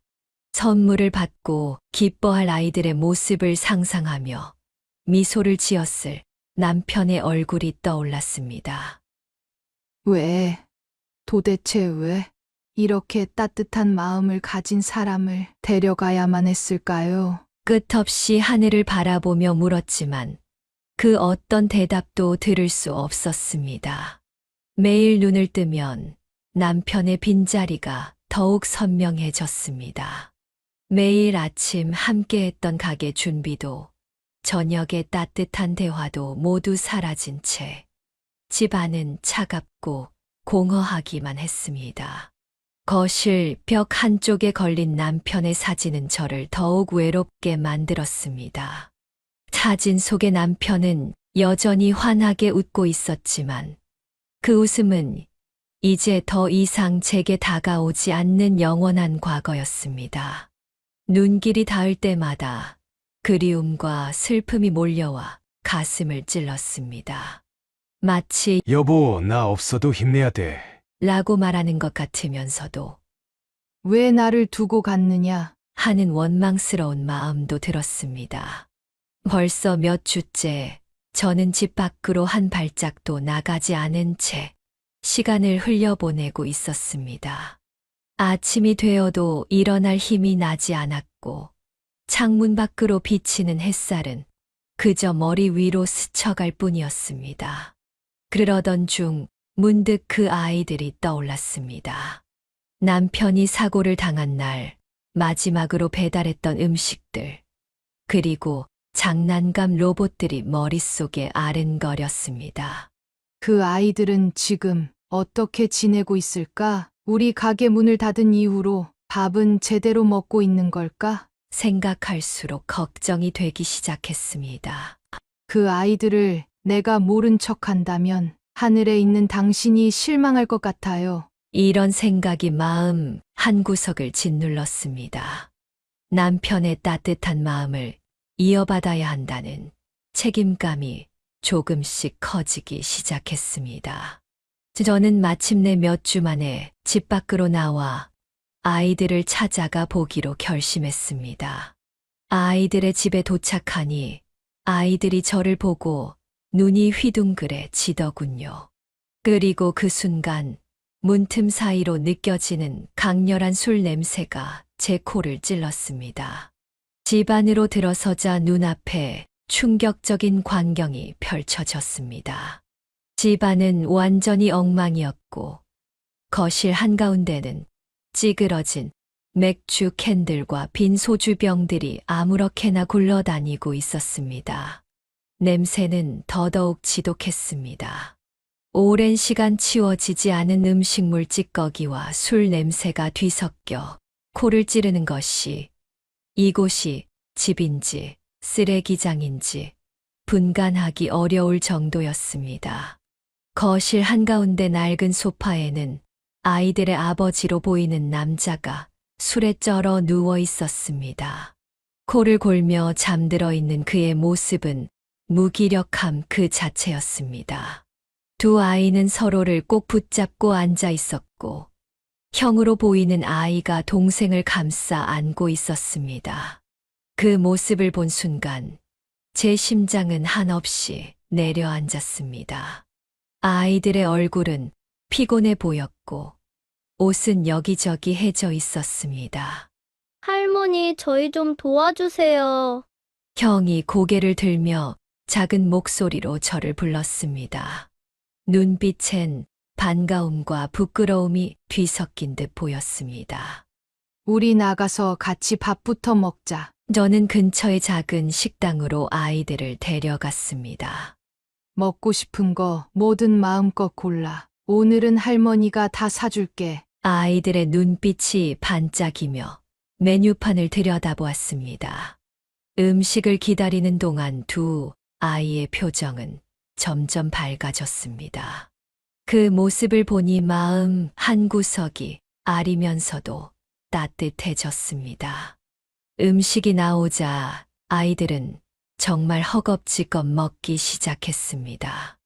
형은 여전히 동생을 먼저 챙기며 자기 몫을 조금씩 나눠주었습니다.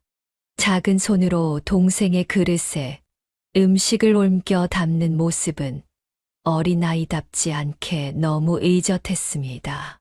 정말 맛있어요. 배가 너무 고팠거든요. 동생의 작은 목소리에 저는 고개를 끄덕이며 웃었습니다. 천천히 먹어. 아직 많이 남았으니까. 밥을 먹인 후에는 아이들에게 필요한 옷을 사주기로 했습니다. 아이들의 옷차림은 계절과 전혀 맞지 않았습니다. 형은 얇고 해진 티셔츠에 바람이 숭숭 들어올 것 같은 바지를 입고 있었고, 동생의 옷도 그런 형의 낡은 옷을 물려받은 듯한 모습이었습니다. 가까운 옷가게에 데리고 가서 아이들에게 맞는 옷을 골라 입혔습니다. 아이들이 옷을 갈아입고 나왔을 때 두 아이의 얼굴엔 웃음이 번졌습니다. 형은 옷을 만지작거리며 이렇게 깨끗한 옷은 처음이에요. 라고 말했고, 동생도 조용히 고개를 끄덕이며 미소를 숨기지 못하고 있었습니다. 꼬마 아이들의 밝아진 얼굴을 보니 제 마음 한구석에서 뭉클함이 차올랐습니다. 부모가 이렇게 아이들에게 무심하다면 나라도 이 아이들을 돌봐야겠구나 하는 생각이 들었습니다. 그 후로 저는 아이들과 종종 연락을 주고받으며 안부를 물었고, 필요할 때마다 밥을 사주고 따뜻한 말을 건넸습니다. 그 아이들이 밝게 웃을 때마다 저는 마치 남편의 빈자리가 조금씩 메워지는 듯한 위안을 받았고, 하늘에서 남편도 저를 보고 미소 짓고 있을 거라 믿고 있었습니다. 그러던 어느 날 밤, 아이들로부터 다급한 전화가 걸려왔습니다. 할머니, 우리 아빠가 아이들의 울먹이는 목소리를 들으니 무슨 큰일이 생긴 게 분명하구나 직감했습니다. 저는 허둥지둥 옷을 걸쳐 입고 아이들의 집으로 달려갔습니다. 아이들의 집에 도착하니 이미 경찰차와 구급차가 앞마당에 서 있었습니다. 현관문 앞에서 망연히 서 있던 아이들의 작은 모습이 눈에 들어왔습니다. 할머니, 우리 아빠가 아이들은 힘없이 고개를 들며 제게 손을 뻗었습니다. 이미 눈은 붉게 부어 있었고 얼굴은 말라붙은 눈물 자국으로 얼룩져 있었습니다. 떨리는 손으로 제 옷자락을 잡으며 어쩔 줄 몰라 하고 있었어요. 저는 아이들을 부드럽게 끌어안으며 말했습니다. 걱정하지 마. 할머니가 도와줄게. 다음 날 아침, 저는 지자체에 연락해 무료 장례 지원 프로그램을 알아보았습니다. 아이들에게는 의지할 친척조차 없는 상황이었기에 제가 할 수 있는 한 모든 절차를 도맡아야 했습니다.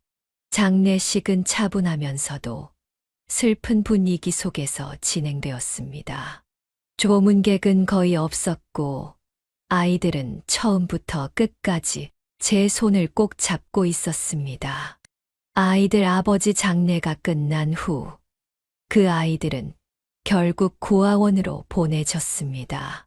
그런 선택이 그 아이들에게 안전하고 더 나은 선택이라는 것을 알면서도 제 마음은 마치 살점을 도려내는 듯한 고통으로 무너졌습니다.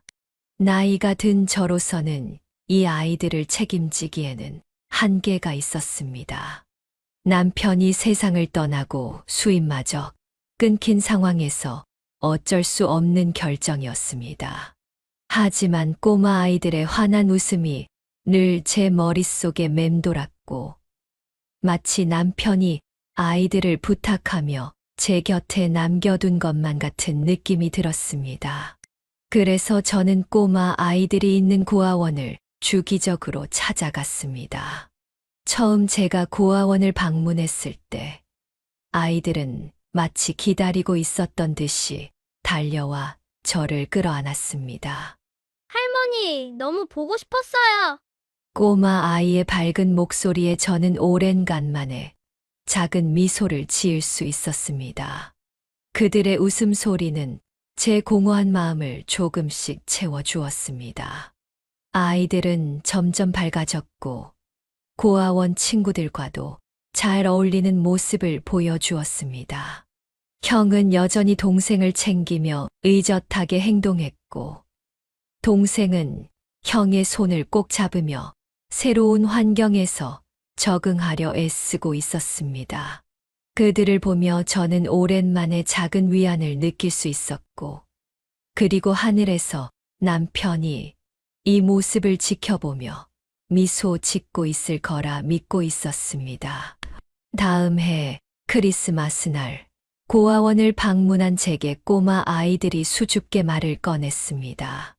할머니, 저희도 해맞이를 보러 가고 싶어요. 꼬마 아이들의 맑은 눈빛에는 간절함이 담겨 있었지만 저는 한참 동안 망설였습니다.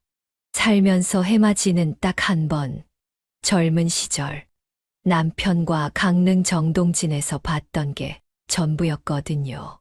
왜냐하면 저는 사람들로 붐비는 곳을 좋아하지도 않았고, 해를 보러 새벽 일찍 나서는 일도 마음의 여유가 없던 저로서는 쉽지 않았습니다.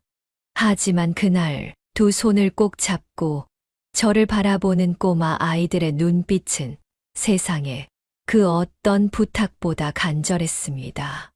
그 작고 투명한 손들이 마치 저에게 말을 걸고 있는 듯 했습니다. 그래, 올해는 함께 해맞이를 가보자. 제 입에서 나온 말이 스스로도 놀라웠습니다. 아마 아이들의 기대에 찬 눈빛을 실망시키고 싶지 않았나 봅니다. 강릉으로 향하는 기차는 새벽부터 사람들로 붐볐습니다. 서로 다른 이유로 새해를 기다리는 이들의 모습이 보였고, 기차 안에는 저마다의 설렘과 기대감이 가득했죠. 꼬마 아이들은 제가 준비한 간식을 나눠 먹으며 새해 소망에 대해 이야기를 나누기 시작했습니다. 형아, 해가 뜨면 무슨 소원 빌 거야? 할머니랑 계속 살게 해달라고 빌어야지. 그 말에 저는 가슴이 먹먹해졌습니다. 너무도 단순한 소원이었지만 그 단순함에 담긴 간절함이 저를 흔들었습니다. 창밖으로 스쳐가는 어둠 속 풍경을 바라보며 저는 생각에 잠겼습니다. 남편이 살아있었다면 어땠을까? 아이들과 함께 웃으며 해맞이를 기다릴 수 있었을 텐데. 다시금 남편이 남긴 따뜻한 손길과 함께했던 추억들이 떠오르며 마음 한구석이 허전해졌습니다. 하지만 이내 꼬마 아이들의 밝은 목소리와 활기찬 모습에 저도 모르게 미소가 번졌습니다. 이 순간만큼은 과거의 상처와 아픔을 잊고 아이들과 함께 새해를 맞이하고 싶다는 생각이 들었습니다. 기차에서 내린 우리는 수많은 인파 속에 섞여 있었습니다. 바닷가로 이어지는 길은 새벽 어둠 속에서도 사람들로 북적였고 모두가 새해를 맞이하기 위해 몰려온 듯 보였습니다.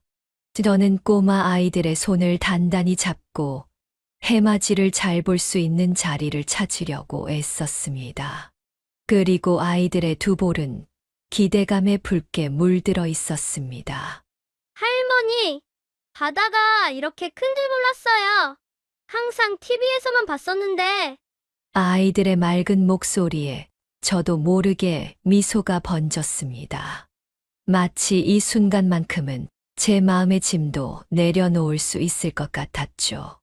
우리는 바다를 바라보며 앉았습니다. 수평선 위로 첫 빛이 번져나가기 시작했습니다. 붉고 선명한 빛은 어둠을 뚫고 올라오며 세상을 물들이는 것 같았습니다. 저는 그 장면에 잠시 넋을 잃고 과거의 기억 속으로 빠져들었습니다. 바로 이곳 정동진에서 수십 년 전 처음 남편과 해맞이를 보았던 날이 떠올랐습니다. 남편의 손을 잡고 새벽 공기를 마시며 따뜻한 차를 마셨던 순간 성옥 씨, 우리 앞으로도 이렇게 행복하게 함께 살아요. 라고 말하던 젊은 시절 남편의 목소리가 생생히 들려오는 것 같았습니다. 그리고 남편과 함께했던 순간들이 주마등처럼 제 머릿속을 스쳐 지나갔습니다.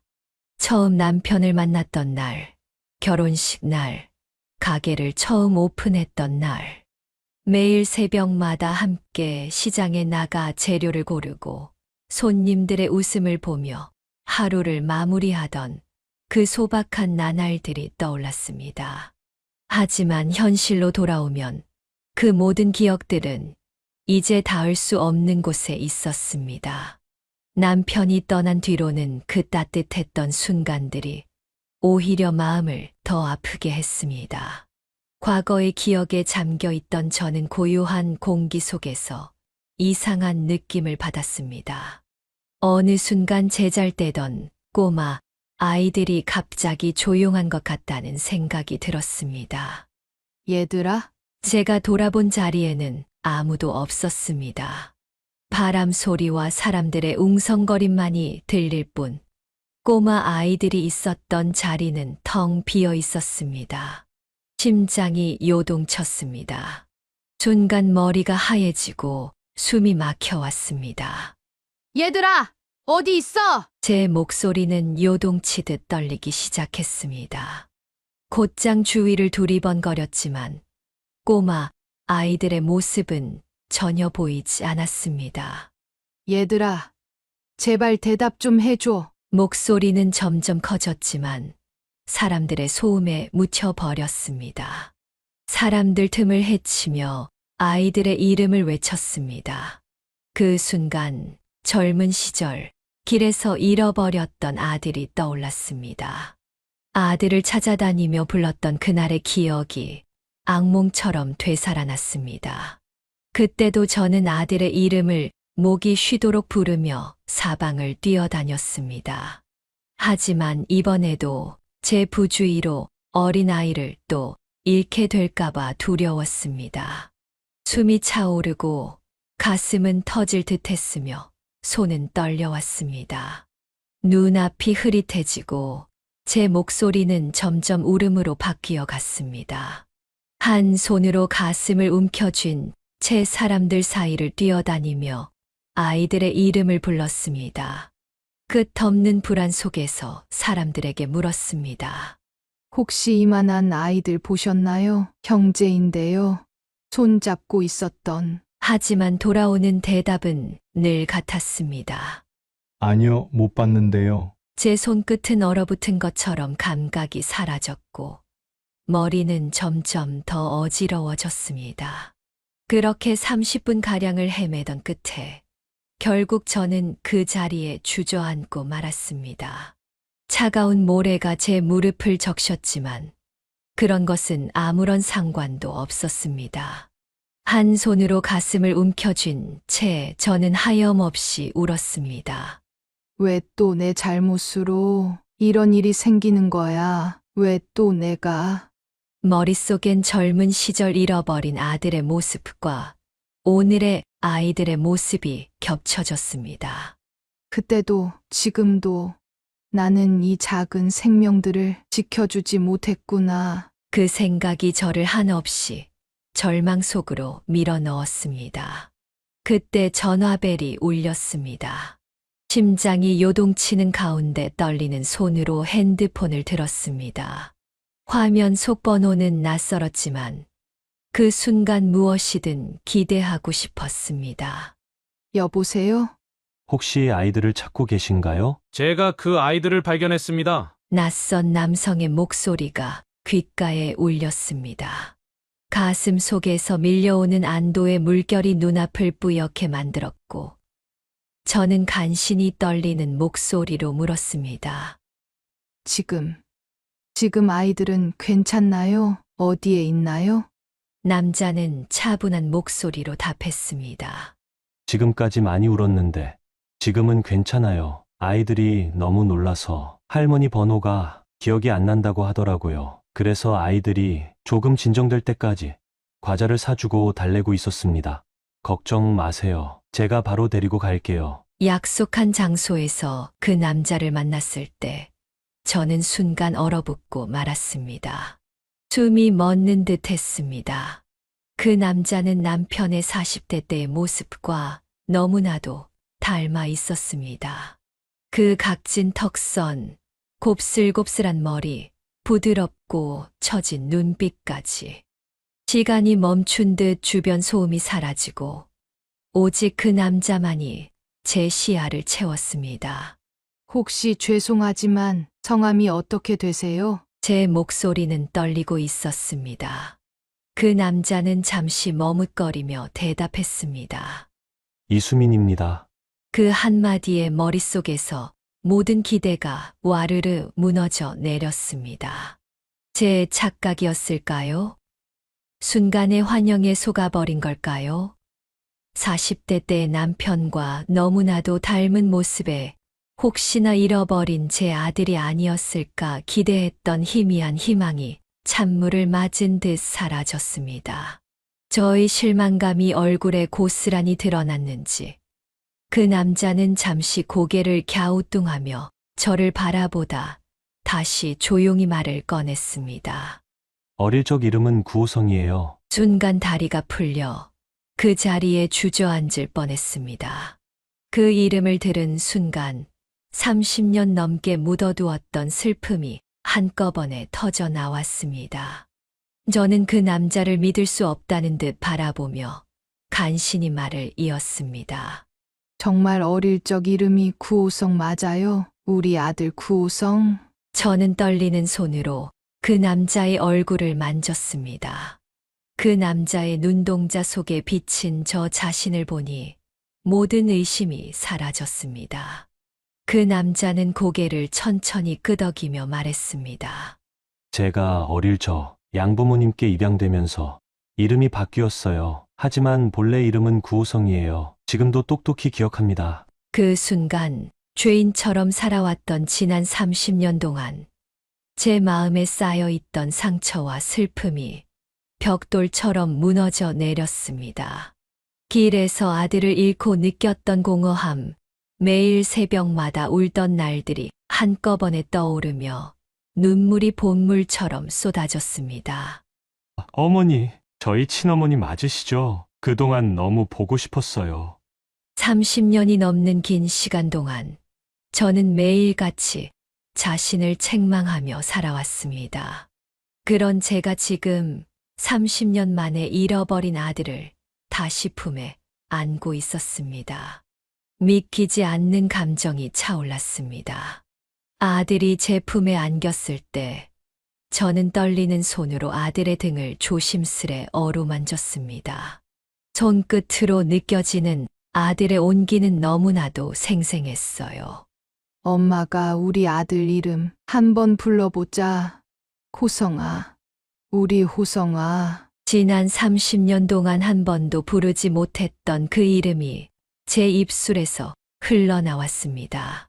제 품에서 살아 숨쉬는 아들의 존재가 지난 모든 상처와 슬픔을 치유해주는 듯 했습니다. 미안하다. 정말 미안해. 그동안 얼마나 힘들었니? 얼마나.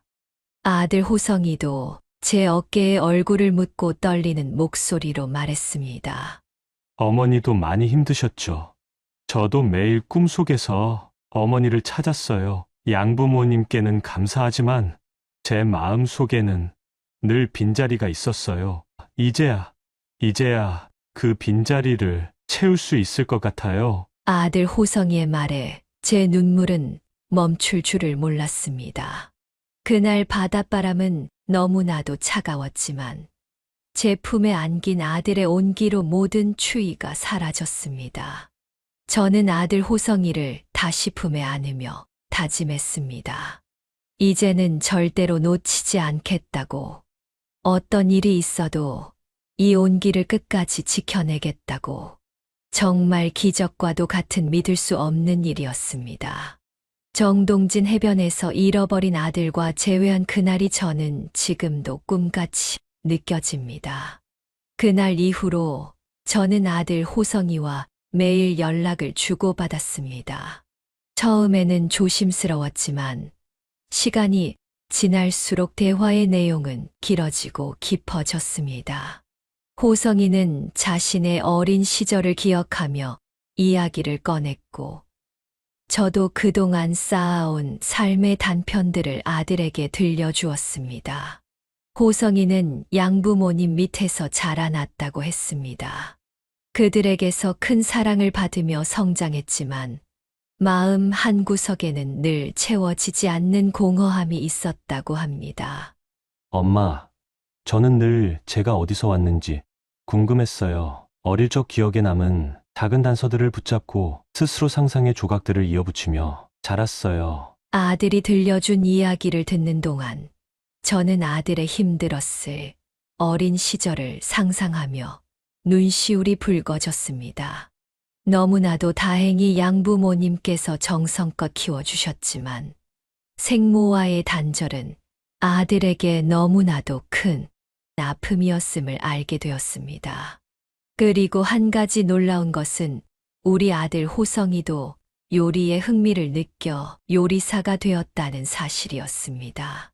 엄마, 아버지 이야기를 들으니 제가 왜 요리를 좋아했는지 알겠어요. 아버지 피를 물려받았나 봐요. 호성이는 현재 작은 순두부 가게를 운영하고 있었습니다. 따뜻한 국물과 신선한 재료로 만든 음식은 사람들에게 큰 사랑을 받고 있었죠. 저는 아들에게 남편의 짬뽕 비법을 전수하기로 했습니다. 남편이 평생을 바쳐 개발한 그 레시피를 아들이 이어간다면 남편도 하늘에서 기뻐할 것 같았습니다. 짬뽕 국물을 맛본 순간 호성이는 놀라움을 감추지 못했습니다. 엄마, 이 국물은 마치 아버지의 인생을 담고 있는 것 같아요. 한 숟가락에 아버지의 정성과 마음이 느껴져요. 그 말에 저는 남편이 떠올라 눈물이 핑 돌았습니다. 호성이는 제가 전수해준 짬뽕 레시피와 자신의 순두부 요리를 결합해 새로운 메뉴를 개발했습니다. 이름하여 짬뽕 순두부. 얼큰하면서도 부드러운 맛이 조화를 이뤘고 아들의 가게는 점점 유명해졌습니다. 엄마, 아버지 요리법을 제가 이어갈게요. 남편도 분명 하늘에서 아들의 말을 듣고 미소를 짓고 있을 것만 같았습니다. 한편 아들 호성이와 며느리는 결혼한 지 몇 년이 지났지만 안타깝게도 아직 자식을 갖지 못했습니다. 엄마, 저희는 이제 입양을 진지하게 생각하고 있어요. 비록 피는 안 섞인 자식이지만 정말 큰 사랑을 주고 싶어요. 아들의 목소리에는 진심이 담겨 있었습니다. 그러곤 잠시 말을 고르더니 이어서 말했습니다.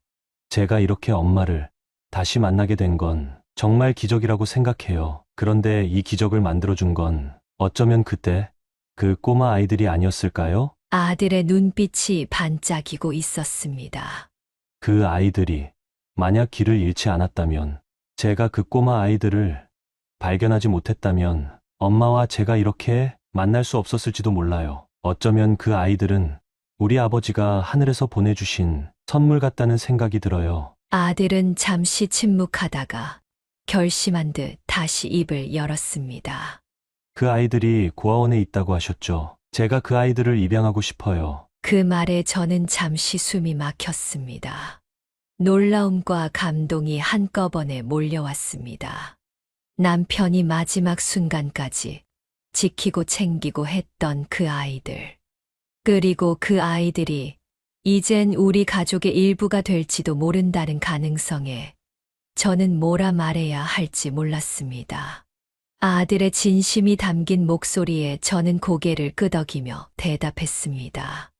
호성아, 너희 부부가 정말 그렇게 생각한다면 엄마도 기쁘게 도울게. 너희 아버지도 분명 하늘에서 응원하고 계실 거야. 아들과 며느리는 입양을 결정하기 전 매주 주말마다 서울로 올라와 고아원에서 그 아이들과 시간을 보냈습니다. 처음에는 낯설어 하던 아이들도 시간이 지날수록 아들 호성이에게 마음을 열었어요.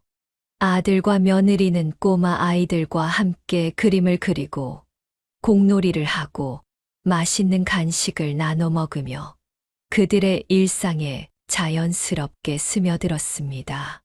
아이들의 순수한 웃음소리와 반짝이는 눈빛은 아들과 며느리의 마음을 더 단단히 잡아 끌었습니다.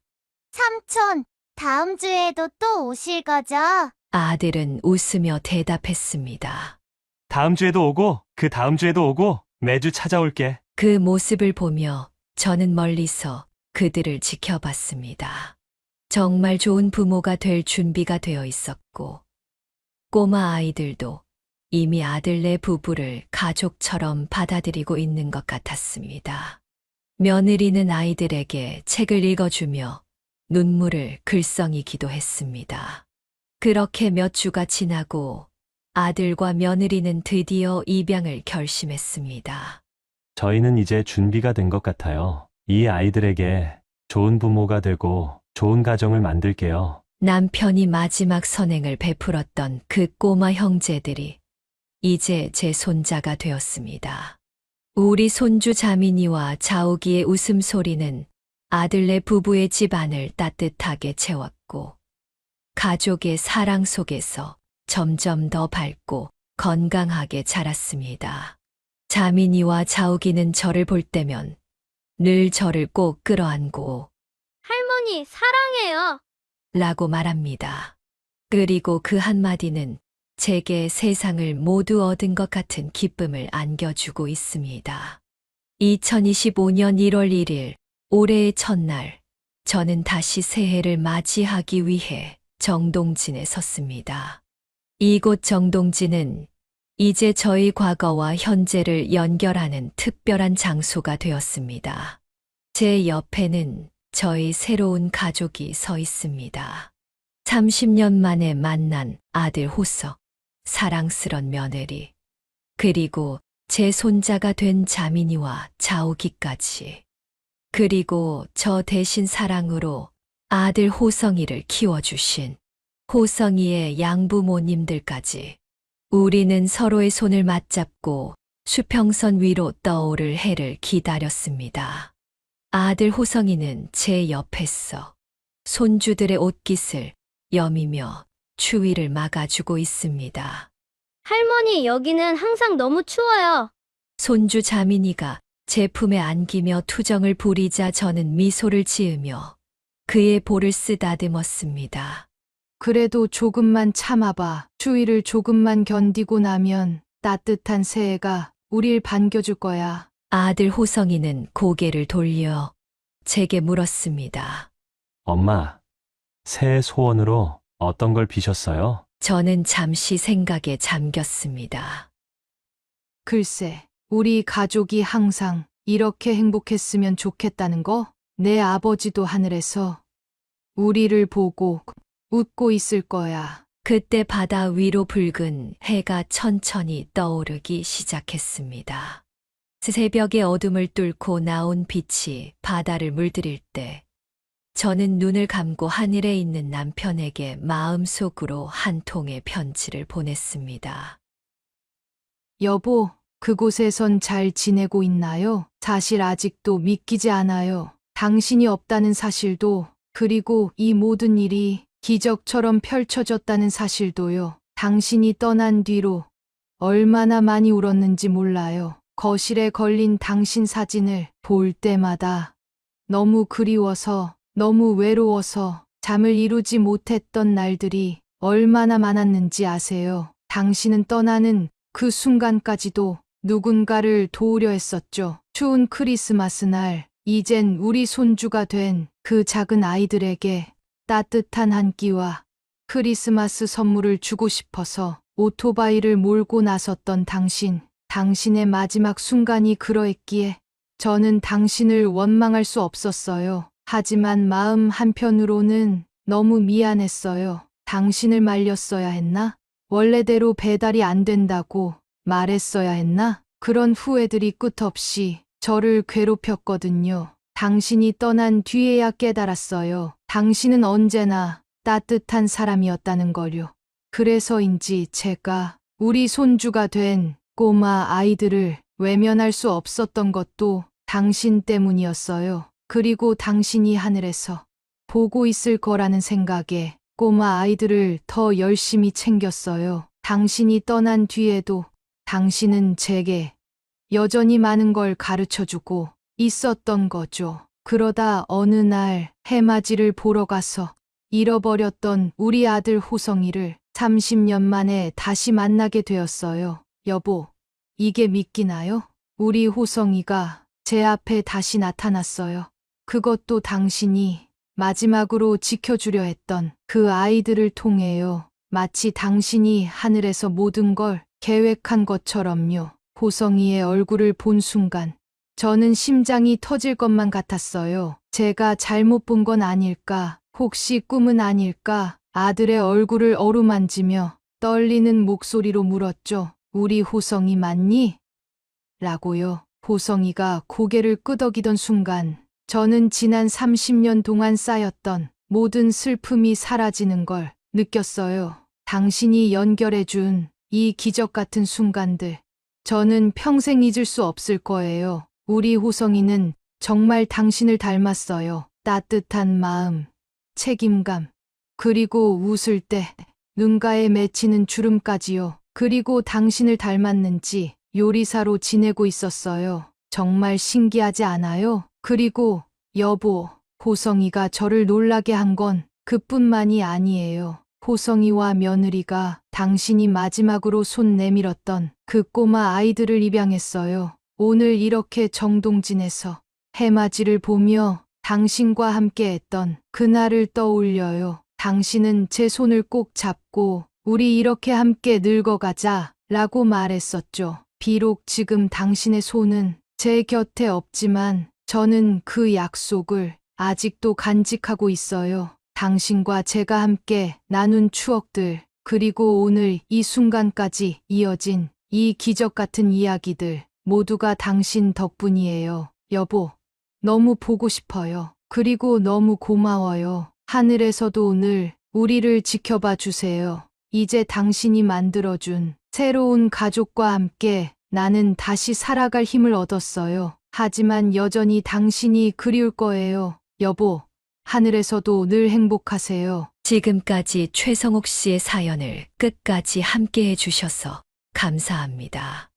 구독과 좋아요 아직 안 누르신 분들이 있으시다면 꼭 좀 부탁드리며 새해의 첫 태양이 어둠을 걷어내듯 우리의 삶에도 따뜻한 빛이 찾아오길 바랍니다.